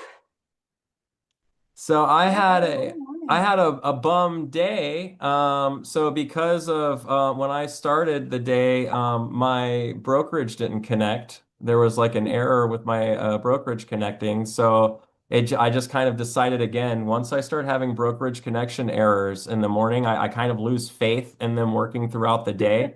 Yeah, So I immediately kind of just said, you know what, I'm not trading on my accounts today, so it's not a th so I ended up coming off of it, and we were watching Microsoft a little bit for equities. I'm not really set up to like do that very much, so I just kind of decided just to work with people and just not do the market today. So, but how about you? Did you happen to get into anything? yes, I'm in a beautiful short on NQ, Oh, beautiful. and I can share my screen. Yeah, that'd be great. I ended up yesterday, I took that loss on CL, everybody, in the room that was watching. Yeah, Unfortunately, super rude. But I did end up getting a nice bounce on gold at the end of the day off of a cam call that came in towards the later of the day. So ended up actually having an okay day yesterday, which makes me feel better about having a no day today, I guess. So, but exactly. And no it's the really good way we calls anyway. lose, right? So, oh yeah, It's the way we lose. We embrace the process. The price is random. We do our job.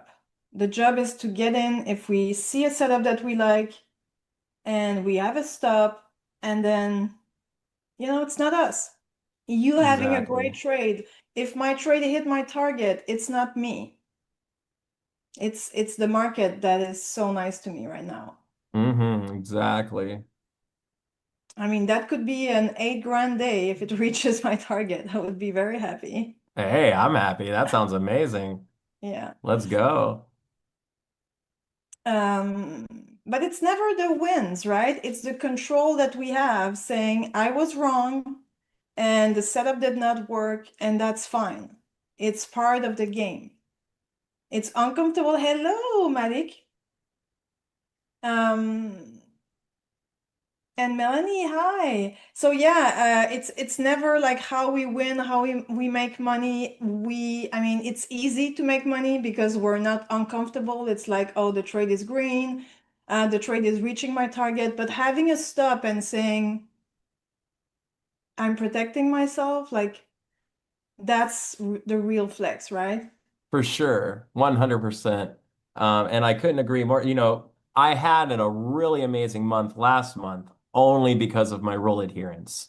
Exactly. And if I don't have the amazing month this month, it's not making me less of a person or a trader. It just means the system isn't aligning as well. And, you know, and again, it's the fourth day of the month. So it's so a lot of people too, you kind of, oh my God, it's been like a day or two and I haven't had any major like hits. It's like, no, there are periods where this happens.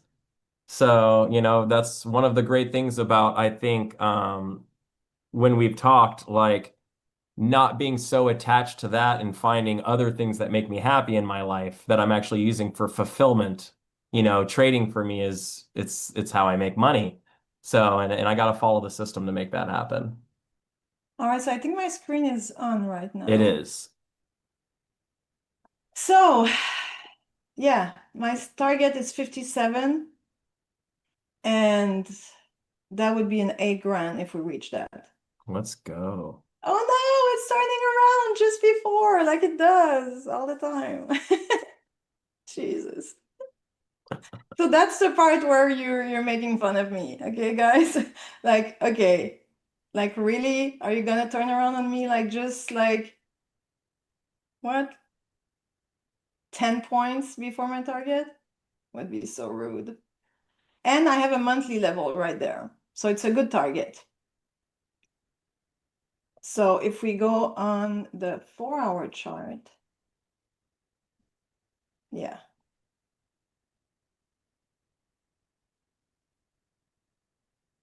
All right, so the trade setup here. So I was bearish oriented on NQ because it looks heavy on the 4-hour chart. And we had at the open this move. What time was that? 9:30. I love that. I love seeing that, okay? Because we were going up and then the 9:30 candle had a lot of volume at this price for whatever reason.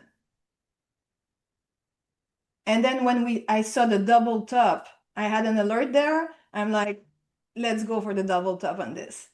Like I love this price. It looks sexy. And my stop is super tight because if we make a new high, I'm out, you know, and I wait for the next level to be in play.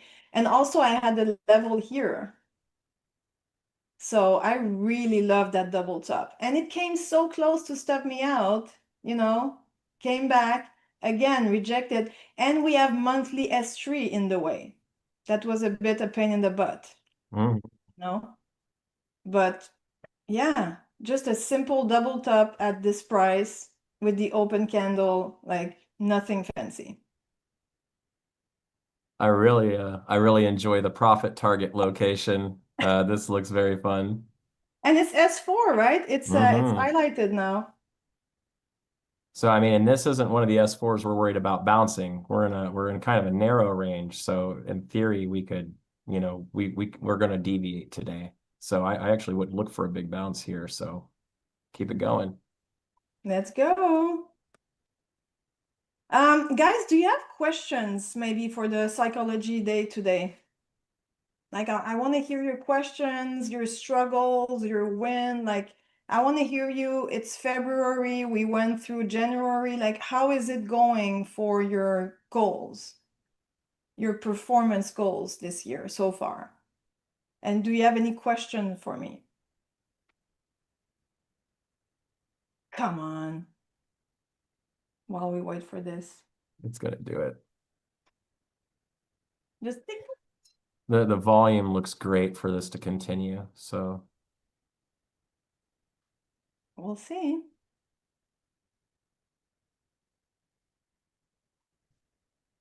You're rock solid. That's amazing, Chris. But do you, oh, target. yeah, that's what I'm talking about. Yeah. Amazing. $8,000, guys. Wow. I'm so Everybody. happy. Like, what a trade. Way to So go, V. took it. Dang. I know, like my stuff was super tight. I took 2 contracts of NQ. I left one at the support we had there because, don't want to be too greedy. And it was already like more than 2 grand, just that move. So I took my 2 grand right there. It was a $4,000 like until here. So I took half and then I let the rest go to the better target. Oh, it's brilliant. Thank you. Yes, I'm so happy. Nice Wednesday. For some reason, Wednesdays are good. Maybe it's because of you guys. You have this energy. I don't know, like you make the market move. I think that's what it is. Yeah, I think so too. So I don't know if you guys still have the impression that when you take a trade, so let's say that we go here, we look at my trade. So I didn't see that. I couldn't know that this would happen. Okay, what could have happened is the price holding S3 and then going like this, or holding S3 and like this, or like everything is possible. But do you sometimes have the impression that it is you, like you have something to do about it? That if you get stopped out, that it's because of you? For sure, I think people think that. I know I definitely still have to have a little bit of like thought to myself sometimes when a position like I get it, like the crude trade yesterday. There's no way that's my fault, but there's still a part of the back of your head like, could I have done something different? Should I have, it's like, no. What about you guys out there in YouTube?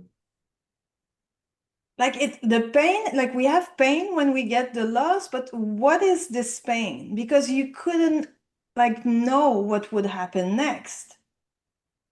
It's interesting, right? So we have the impression like, oh shit, I lost a trade.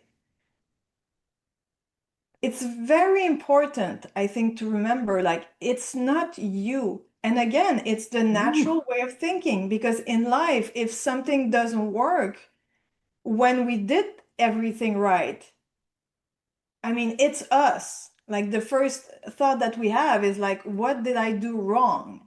But here it's really like it's just a probabilistic environment, Wow. you Look at the know? squeeze on NQ. Oh wow.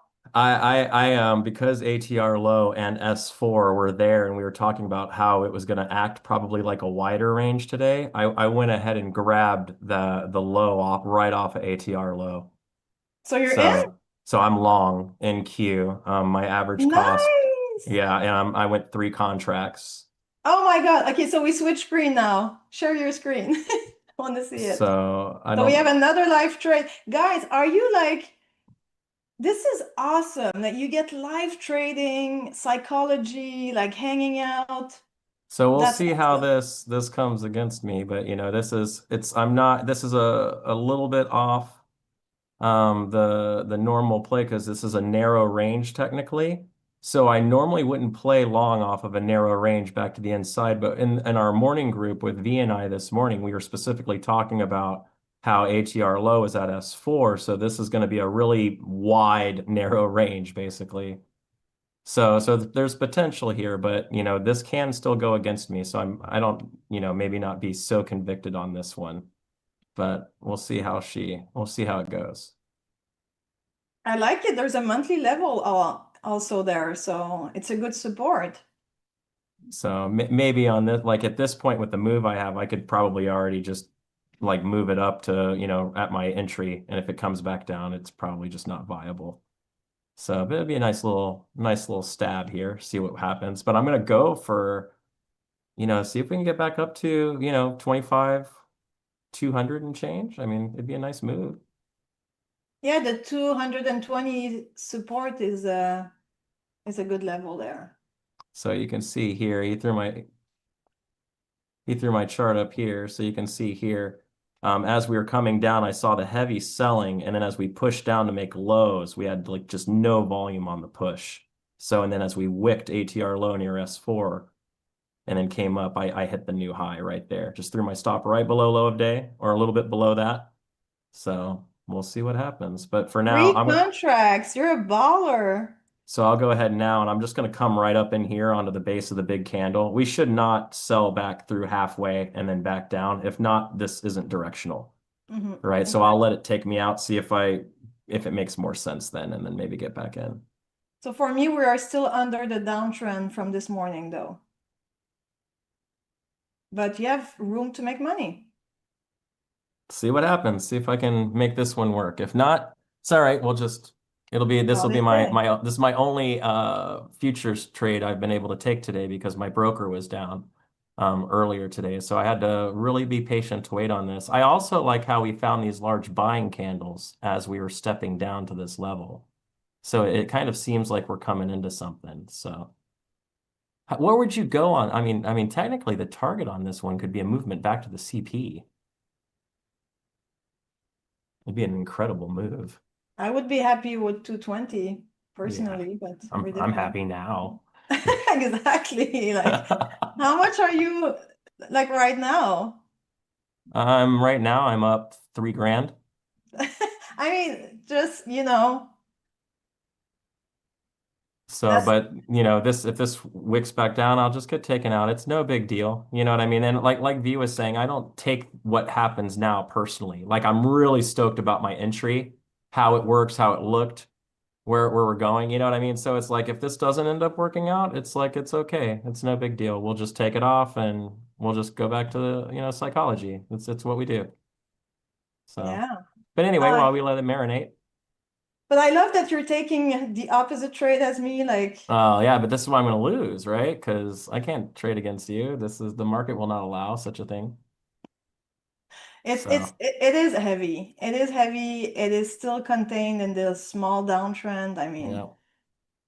So you can see here if we, basically, I'll still, even if this stops me out, I'll still actually probably make like $200 or $300 just on the position. So nice lunch money. At least I pay for lunch tomorrow.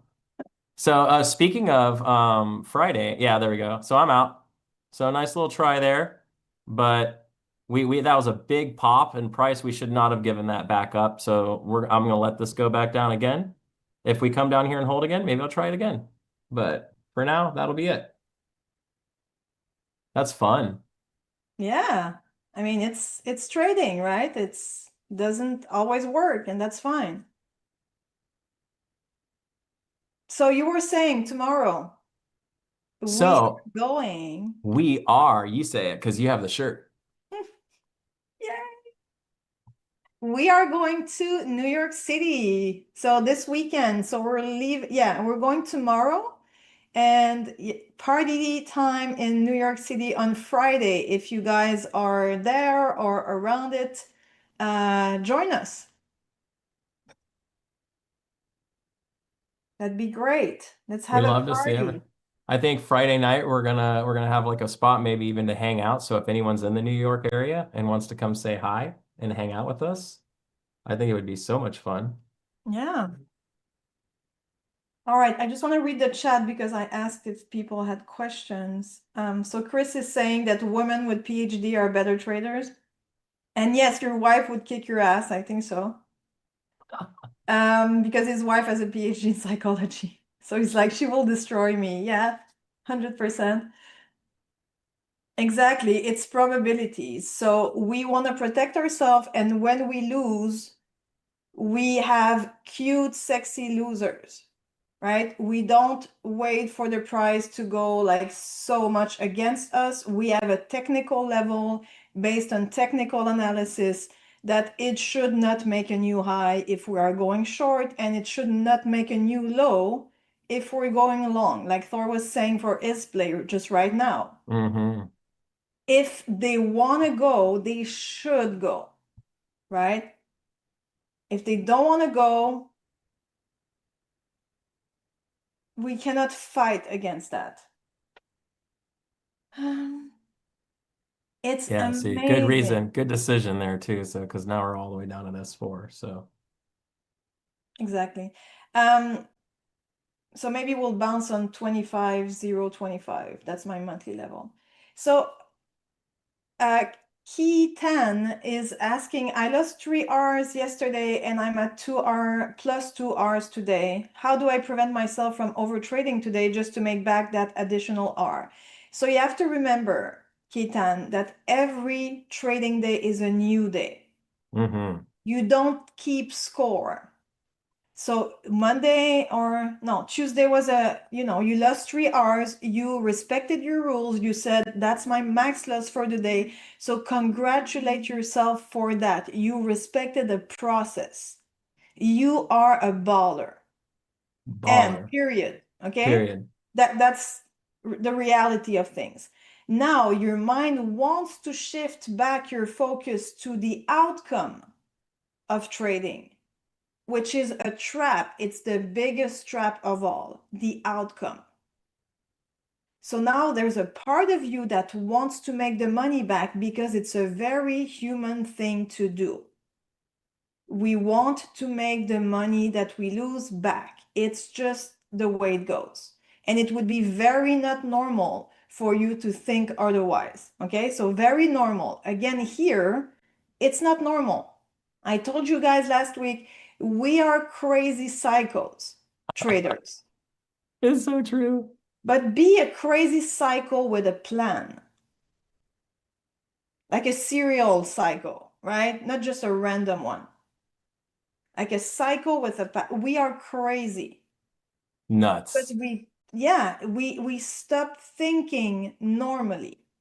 So what you want to do today to prevent anything like that, today you follow your rules, and if the trade is 2 hours, that's your trade today. Yep. And tomorrow could be 4 hours. You never know, but treat each day like a reset. Today, I'm following my rules like yesterday. And the amount of money I'm making, the amount of hours I'm making, I have no clue. It's you wanting to control the market. I lost 3 hours, so there's a part of you that think that the market cares about how much you should make today because you lost that amount yesterday. I've learned so much and taken so much from you in this context for this kind of stuff. And for me, it's important to not think about being able to get back the money. Once the money is gone, it's gone. There is no getting it back. You just earn new money, right? So now your job is to go do the correct thing so that you can earn new money. But you're never going to replace the old money. It's like imagine it has serial numbers written on the dollars and you've just handed them to somebody. You're never getting that money back. You have to go and do the things you need to do to now new money. And the less you can do that, I think that helps me keep away from that feeling that I got to get back and get it back and get it back and get it back. Because again, instead of stopping to think about something, because if I ask you to stop thinking about a pink elephant, you're going to think about a pink elephant. So don't stop thinking about that. You can think about, oh, I would like to make my money back. But then you remember the trader brain says, I'm here to execute a plan. If you can just understand that, guys, you will save yourself so much trouble. Trading is obeying a set of rules. This is how you measure success in trading. So now it's a better entry for the reversal. And I'm back in it. Okay. So I this time I bought actually S4 this time. So because it went down and wicked S4, I was able to buy the level. So my stop's below low of day again.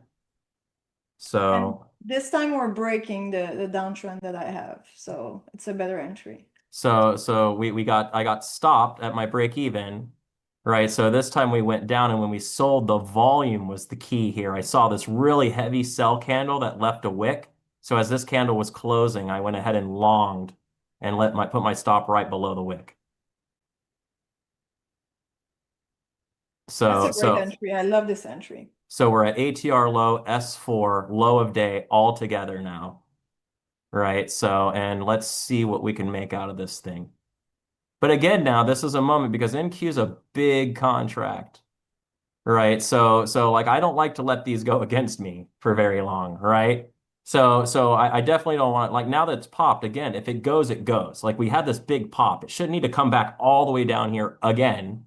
And if it does, I can reevaluate it then. So again, I'll just kind of pull up right here, right in front. It's, a little, not quite a break even, you know what I mean? But we'll take a little profit off here. Because again, if it comes all the way back down, it's just not directional at this point, and we need a move. You know what I mean? And if this thing gets moving, we know what NQ can do if it starts squeezing. Oh yeah. So if we can get above, we need to get above 25, like 136. If we can get above that guy, or whoever hit that right there, that's going to be a party. I mean, I love that the monthly is right below it because, yeah, that's great. I love the confluence there because NQ is heavy, but we could have a nice bounce out of that from that level. So and I no really partial. like I'm just going to go all out of this thing if I can get to it. But I am as a not a normal thing for me, using kind of a break even tactic. I don't do that a lot, but when you're throwing 3 full size NQs, you gotta protect a little bit. Yeah, exactly. Here But we again, go. I love that candle. Yay. Okay, now double tap on the move that we did back down. So let's see if we take the high. It looks very aggressive. I like it. No, this isn't a momentum trade. This is a cam trade. I'm buying S4 on a lower narrow. It's a lower narrow range. I'd normally trade out, but because our ATR low is at S4, I'm treating this more of a wide range.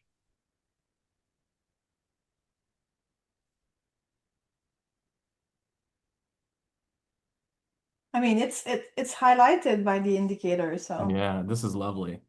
I like that we had good volume on the high.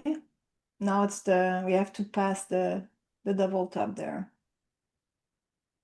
So this is another spot. Like we shouldn't lose here and need to come back down in here. That'd be a loss of this new trend. So like now you could even say if it comes below there, I'll go out. Right. Or actually, sorry, It looks very good. I mean, it looks amazing. Now the next resistance will be around a 181-ish.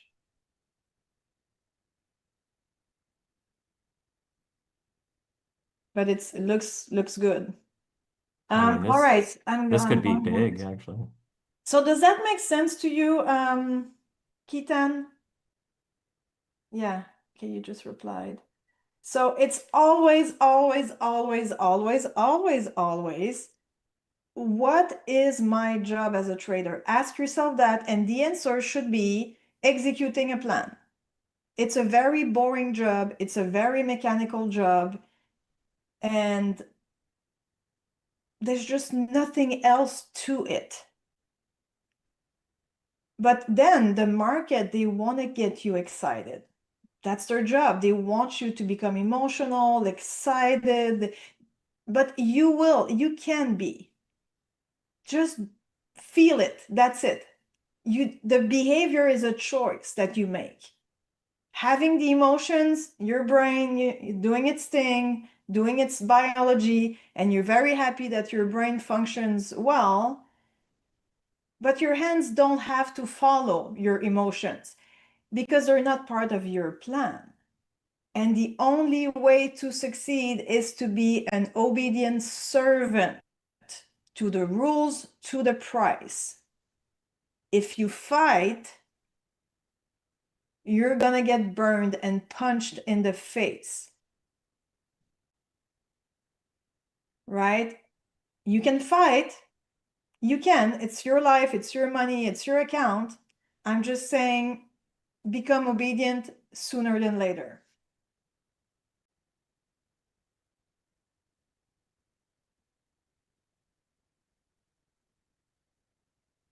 All right, moment of truth on this one. Yeah. Come on. on. So an interesting point that Eric is making right now, QQQ is actually on a wide day. So the indexes are actually a wide day. The future's not. So maybe that gives me a little bit of a boost here, maybe. Eric, thank you. Did I touch? Zeus is saying, so you are saying trade like you don't need the money. Of course you trade like you don't need the money because you shouldn't need the market. If you're a needy trader, you're gonna get punched in the face and somewhere else, okay? Please don't go trading like, oh, I need to make $1,000 a day, or I need to make money today, or I cannot afford to lose money on that trading account. Your trading account should be fun money, like money that is there to make more money, like an investment, like it's your company. You are a trader, you are a professional. It's not a hobby. So you have a cash flow for your company and it's investing, it's risking. Because if you don't take risk, you cannot have the reward. So yes, it is risky, but guys, life is risky. Relationships are risky. Everything is risky. Okay, so when people say, oh, so you're a gambler, a professional gambler because you're a trader. I saw that quote the other day saying, when somebody goes to you and say that you're a gambler because you're a trader, remind them what their bank is doing with their money. Mm-hmm. They're Right? trading it. They're putting it in the market and using it. So you think that your bank is keeping your savings like all safe in your account? It's just a number. They take your money to make more money. So yes, they are risking your money every single day. Think about like you're starting a small business. You're going to be you want to start a lawn mowing company. You think it's not a gamble to go out and buy all that lawn equipment, buy a truck, hire people, start a business? I mean, anything you do that has reasonable risk could be considered gambling, right? The difference is we're speculators, right? We utilize this is Livermore. We utilize intelligent foresight, right, in order to make informed decisions, right? So there we go. That's what we do. Exactly. Oh my God, I see a pink elephant. So you never trade because you need the money, okay? Never, ever, ever. And again, you never trade focusing on the outcome. On my trade, I had a plan and I did not know how much that trade would be. I don't care. I don't do the math. I really go from level to level and that's it. And then I see at the end of the day, oh, that's the profit I made. So NQ was nice enough to give me a quite fast trade. Sometimes we sit in trades for like 6 hours. So today I was lucky because And Q's been very nice to you the past couple of days. I know. I might have So a nice. thing. Oh, you better watch Might be a out. thing. We started off like having a very difficult Yeah. relationship. A lot of back and forth. Yeah, I think I was a toxic one in it. Like I was suffocating its movement too much, you know? And Yeah. NQ doesn't like to be suffocated. No. NQ, you gotta like NQ needs its space. It needs its freedoms. It's avoidant, you know? A It's little bit. very avoidant. You can't be too attached to NQ. So I had to learn how to dance with it. Doesn't Yeah. mean that it's not rude to me from time to time, okay? But I have a different approach now that I trade it. And I'm Um, getting to know it more. I'm gonna get out of my dance partner here again myself. Yeah, the So double between tap. between the two trades, I made a couple grand. So I mean, we'll take it. But at this point, that's enough attempts. So I have this kind of it goes rule, two strike. I don't do three strikes, I do two strikes. So it's taken me two tries to get into NQ. Neither of them have really worked really well. So this will be enough for me to, I don't anytime I get more than two trades, I'm almost always losing. So I'll take the little bit of green I got today and we will walk away happy. Thank you, NQ, for being Three amazing. times is a charm. Yeah, but it doesn't look Not for me. charming. Not with my stats, actually. In my trading stats, it's never the charm, actually. It's the third time it almost always ends up being the loser. So it's so choppy. So we'll just let it roll. Yeah, the 4 hour chart is heavy.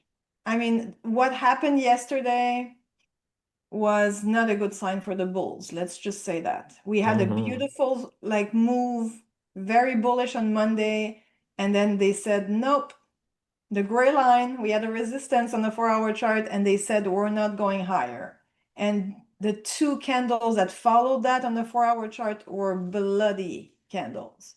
Like, yeah. So maybe we're just being heavy again. And but we stay open because everything can happen. But when I say open, I don't mean that if you get stopped out, you should enter the trade in the opposite direction just because. You need to have a plan.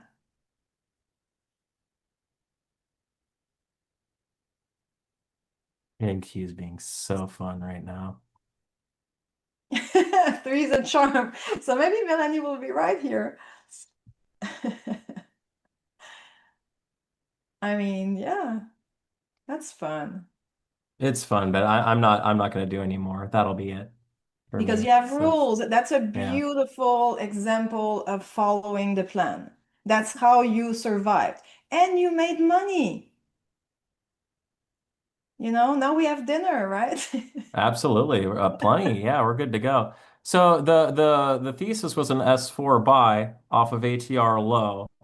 But the thing is when you take trades, since this is a narrow range, right? My plan is that we are going to likely end up on this side of the chart. So I really don't have an expectation here for a lasting lasting rally out of this. It's going to be a bounce off the lows, and it probably ends up back down here.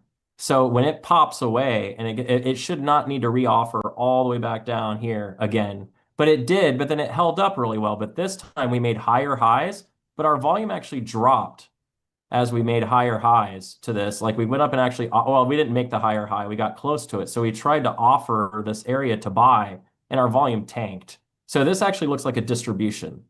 So the volume wise, it looks like we're going to sell more than we're going to buy right now. But before we were buying, we had a really nice indication that we had started to buy.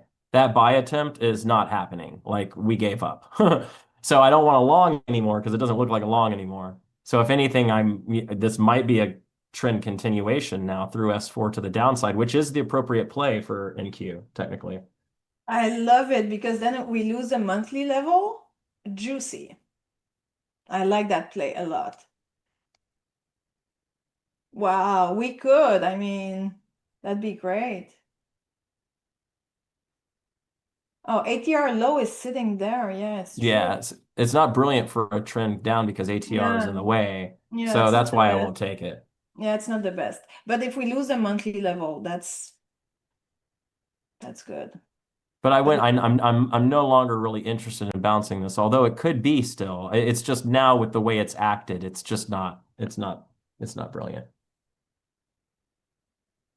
so yeah, it's still like a narrow range according to the indicator. So the play Yeah. would be shorting S4. Yep. So we made some money. We're happy. Ooh, look at this. Look at this rude candle. Oh, I'm so happy. Look what it just did. It bounced like it was going to look strong, and then they flushed down in. Oh, that was so good. Rude. Oh, I love you. See, this is what I mean. 2 times, okay. Third time, no, thank you. Like this is just a thing. And with the narrow range combination, this should go, if anything, this is going to go down more. And look at the beautiful double top. This is what I'm talking about. That's another, I mean, that's a nice trade. Yeah. You know, like it has a meaning. Even though it's a 1 minute chart, it has a meaning because we were going down since this morning. We popped, we had a big candle and then a doji, and then they said that's too high.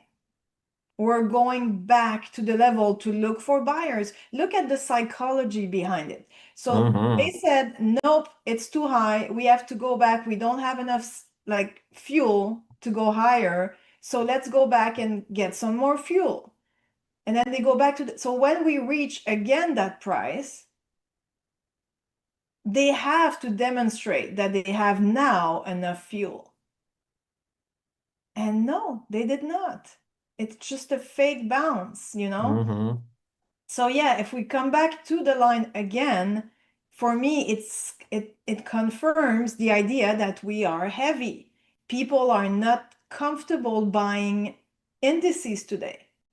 They wait for a better price. So maybe that's just the story. Yeah, look at it now. See? Yeah. Happy. Happy. See, nice when you can make, make a little bit of money. Maybe it's not a big day. Eric, I don't really understand the Cat 3 or the Cat 4 trade thing that you're mentioning. I know that's a P Capital deal, and I know I teach Yeah. at P Capital, so I really should know that. But I don't. So for me, this was a quality setup. So I don't really rate my setups, and I don't like grade them based upon if I made money or not. All my setups are just setups. Right. So I can help you, but not in the Cat 5 thing. For me, every single trade you should take should have Oh. everything. I told you this thing was gonna melt here. No, but look, now we lost the monthly level and the candle is so red. The monthly level is 25,025. The candle had a lot of volume. Again, now we have to be careful because they know, everybody knows the level is there. So you wait, okay? You see how the next candle,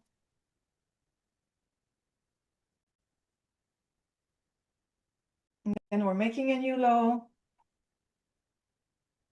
I mean, wow. No, and we're selling. So the VPA here shows us as a sell. We're distributing. I So mean, so this is not a bounce here, at least not in the moment. This is selling. We're now losing monthly levels. I mean, this is the darker the candle, the more volume. That's the yeah. good thing about the ghost candles. So this is in Q looks like it's melting. Maybe monthly support 24,940. But at this point we're losing S4, so I would go for S6, Mhm. 24,711. I mean, So let's juicy. go. So juicy. I mean, sometimes it just goes, guys. And some other days, it's crappy. So don't lose your account over days that it just doesn't go because you see when it goes. They do it. Maybe not perfectly in one straight line, but they don't make higher highs. They keep going lower. There's a structure.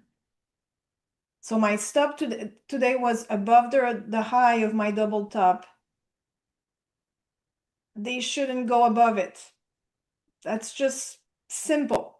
It doesn't have to be complicated. And then what they do with that, and that was, I got lucky. Someone asked why it's not a short, it is a short play. So And it's we've like, even called it now. It's even a called play. So there's oh, it's a beautiful trade, like the monthly level. You know, yeah. yeah, let's go. It's beautiful. Okay, let's look if we have questions today.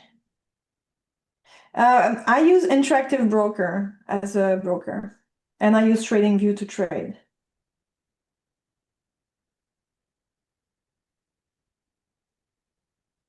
Yeah, like back it at it tomorrow. Exactly.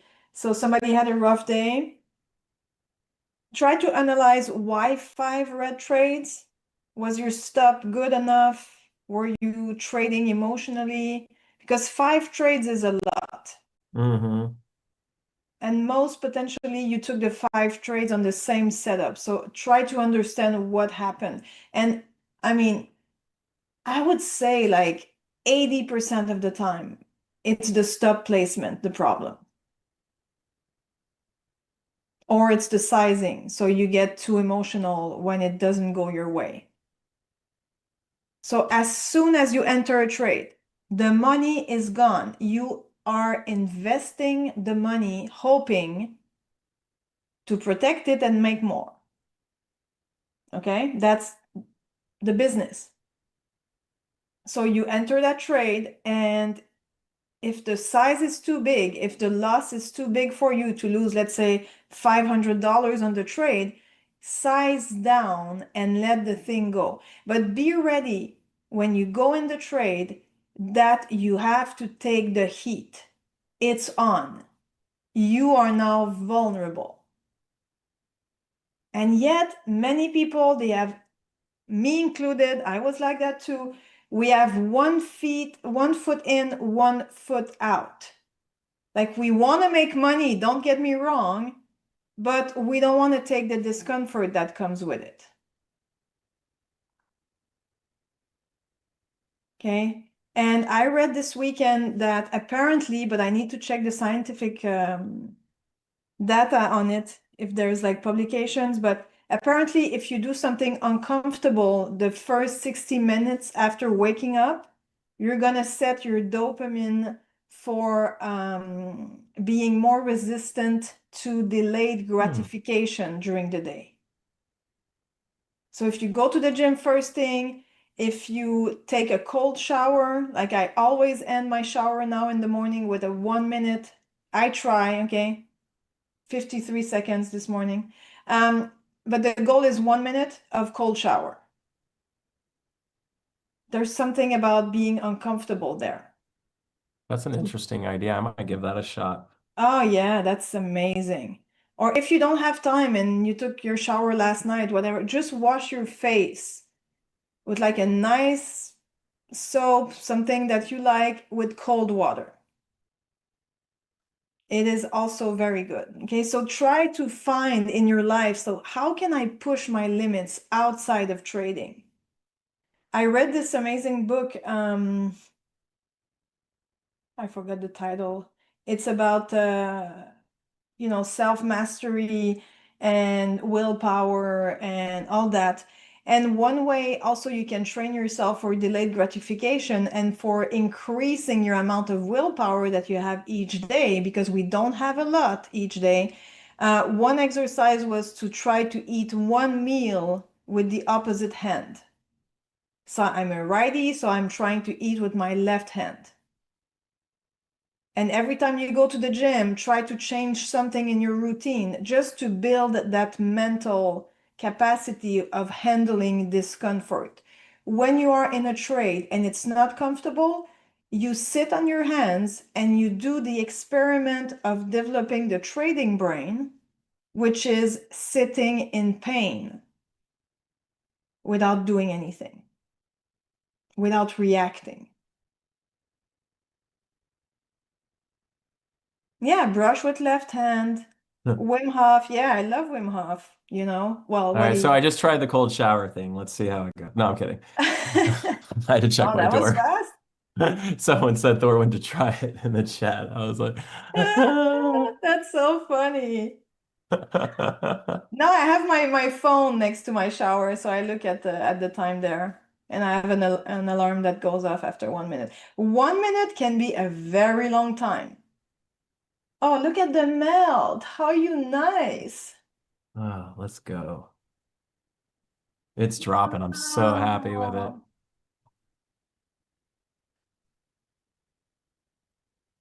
What a beauty. Imagine if it melts like to S6. Yeah, that's what I'm hoping. I would have left like 5, like... So on this one, so when I was trading, and I took my trades, my copy trader did not function. So when I took my trades before, I only took them in one of my accounts. So I flipped into one of my accounts I hadn't traded on and got short on it. The reason I did this, and I was actually starting to beat myself up a little bit because I was trying to long S4 on a narrow range, which is not the rule. I should have been doing the breakdown. So I am actually short. So, but when I went in, so this is going to look a little ugly. Let me show you. When I went in, I had a bit of I accidentally double tapped my hotkey and I went in for 6. My So God. as soon as it dropped, I took 3 off. I mean, I not as soon as it dropped. As soon as I saw the 2 orders hit, I immediately canceled the 1. So now I'm just holding. So we will see what happens. That's a Could be. beautiful trade. There you go. So I got it as we went through S4, and then we pulled back and we went into S4 and then came down. I hit it and like gave myself a slight heart attack on the entry. And then so bless you. So now we see what happens. It's for good luck. So thank you so much. So but I'm really happy with this better because it's, you know, this is the real call, the real play, arrows in the right direction, lower narrow range, trending breakdown. Like I like it. It's a good play.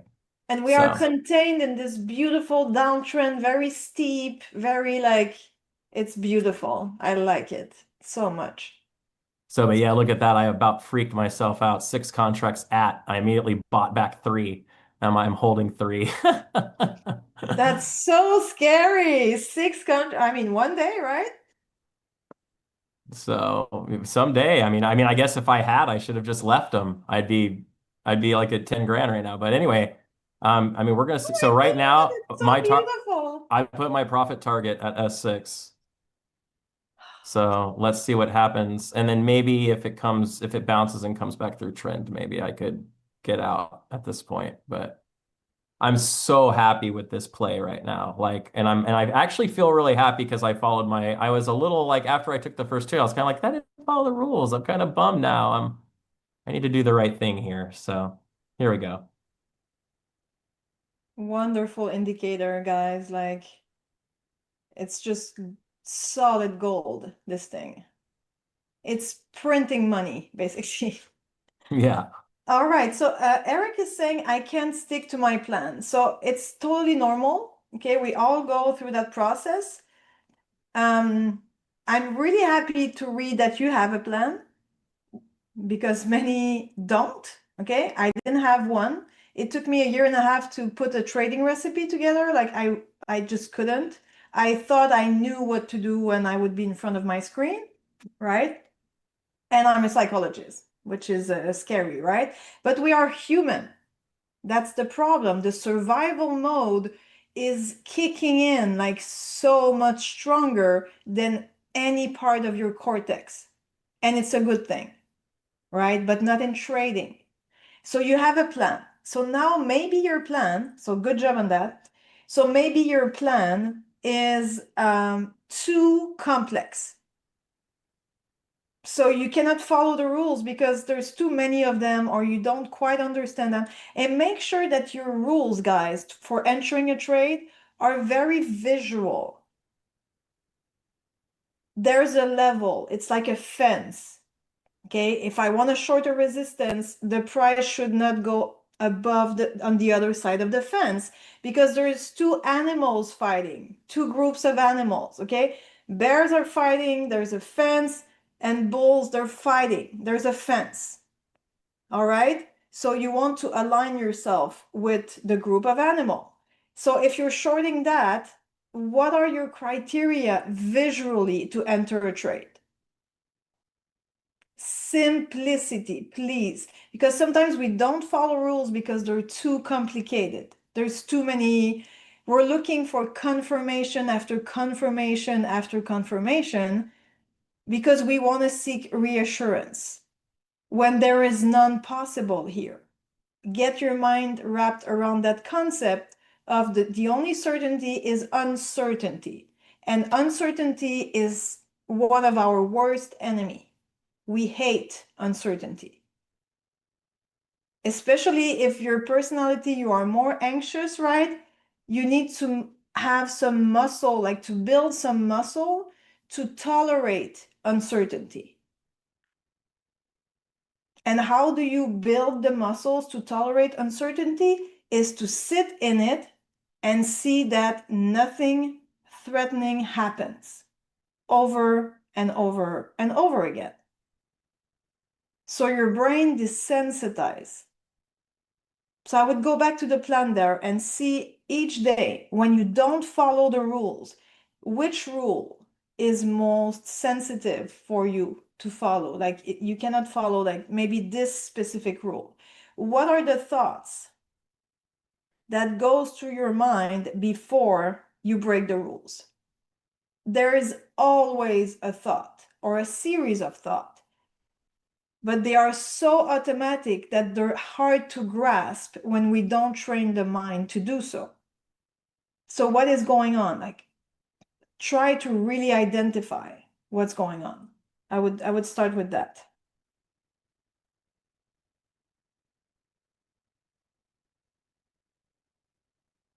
So all the rule breakers, totally normal. You're just a good human, self-compassion, have some patience. But then at some point, you have to say, okay, do I want to become a successful trader? Have this conversation with yourself.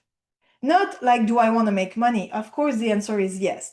Do I want to do what it takes to become a successful trader? And if the answer is yes, suck it up, please, and obey the damn rules. And please be in sim until you can follow a plan from A to Z. There is no live trading allowed. You need to train your brain. So now we're coming back to test the monthly level on the other side.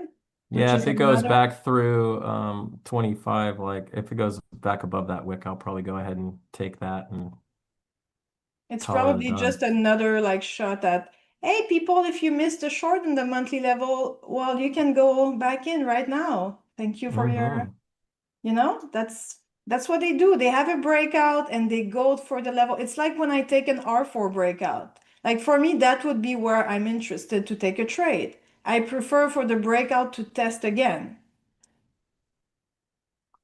So the thesis for where my stop is at now is I don't use break even per se. I just know I just will take profit if we go too bullish.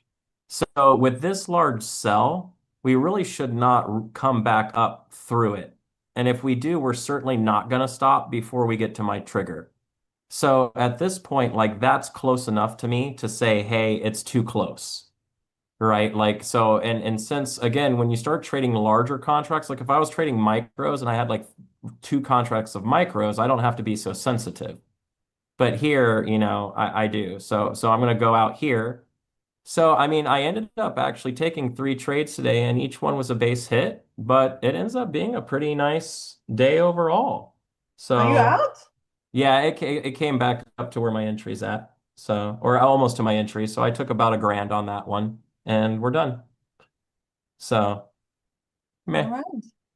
really nice. So this is one of those things that you have to realize too. It's just about executing the system for me. Like it's like I'll watch it go up a couple and then come back a couple. It's just not a big deal because the behavior that we're performing today for me is really about tomorrow and the next day, not today.